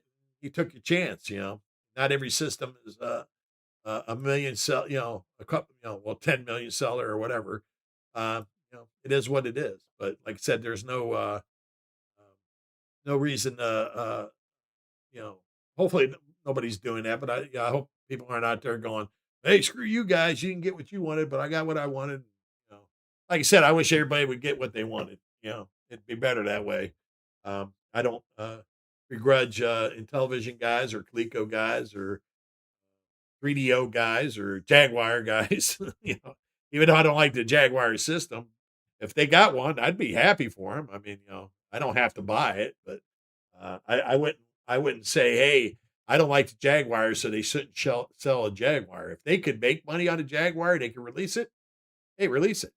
Everybody deserves a shot, so um, everybody deserves to have the system that they care for. Anyways, I hope you all have a good day. Appreciate everybody that was in chat. I don't know if you're all going to hear me because I know my frames keep dropping again. But yeah, PJ was in here, Bears fan. Let's see, Famous Crispy was in. Derek's Pixatorium was in here. Uh, who else? I don't want to miss anybody. Cyrus stopped in. Always good to see him as well. Guitar Geo's been in here most of the time, so appreciate you, Guitar Geo, for being in here. Um, Pierre, of course, stopped in. Always good to see Pierre. Last line, Lone Scone. Good to see everybody there. Who else we got?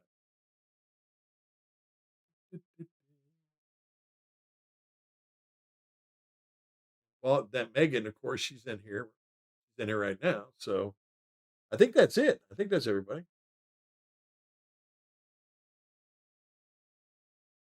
Oh, Savater. That's right. Savater was in here. He stopped in. Oh, and Dart. Almost, God damn it, almost missed. I had to get down to the bottom there. I hate to miss anybody. I appreciate everybody that stopped in. Always nice that you take your time out to listen to me jabber away or play a few games. But like I said, so the big news is out, which isn't as big as everybody thought it would be, but there you go. Uh, that hopefully you found something you liked about it, even though it might not be the biggest news. But maybe it'll be enough for you to enjoy at least some of it. But hey, always keep up hope. We don't know what the hell's going to happen down the road. So if you're was looking for something else to come out about this big news, hopefully there's something down the road later. And just hopefully Atari learns not to make something sound like like I said, putting the title of the biggest news ever in Atari history. Yeah, it's big news, but I don't know if it's the biggest news in history. Oh, thanks, Pierre. I appreciate it. Yeah, like I said, there's a few I know I'll enjoy it, but yeah, I won't be buying a shitload of them. I can tell you that. There's only a few that I really want. Um, but you know, I would say probably there's a good chance I might buy. I buy them individually. I might buy 5 or 6 games. Um, but yeah, other than that, I don't know how many I'll. I might pick out a couple here and there.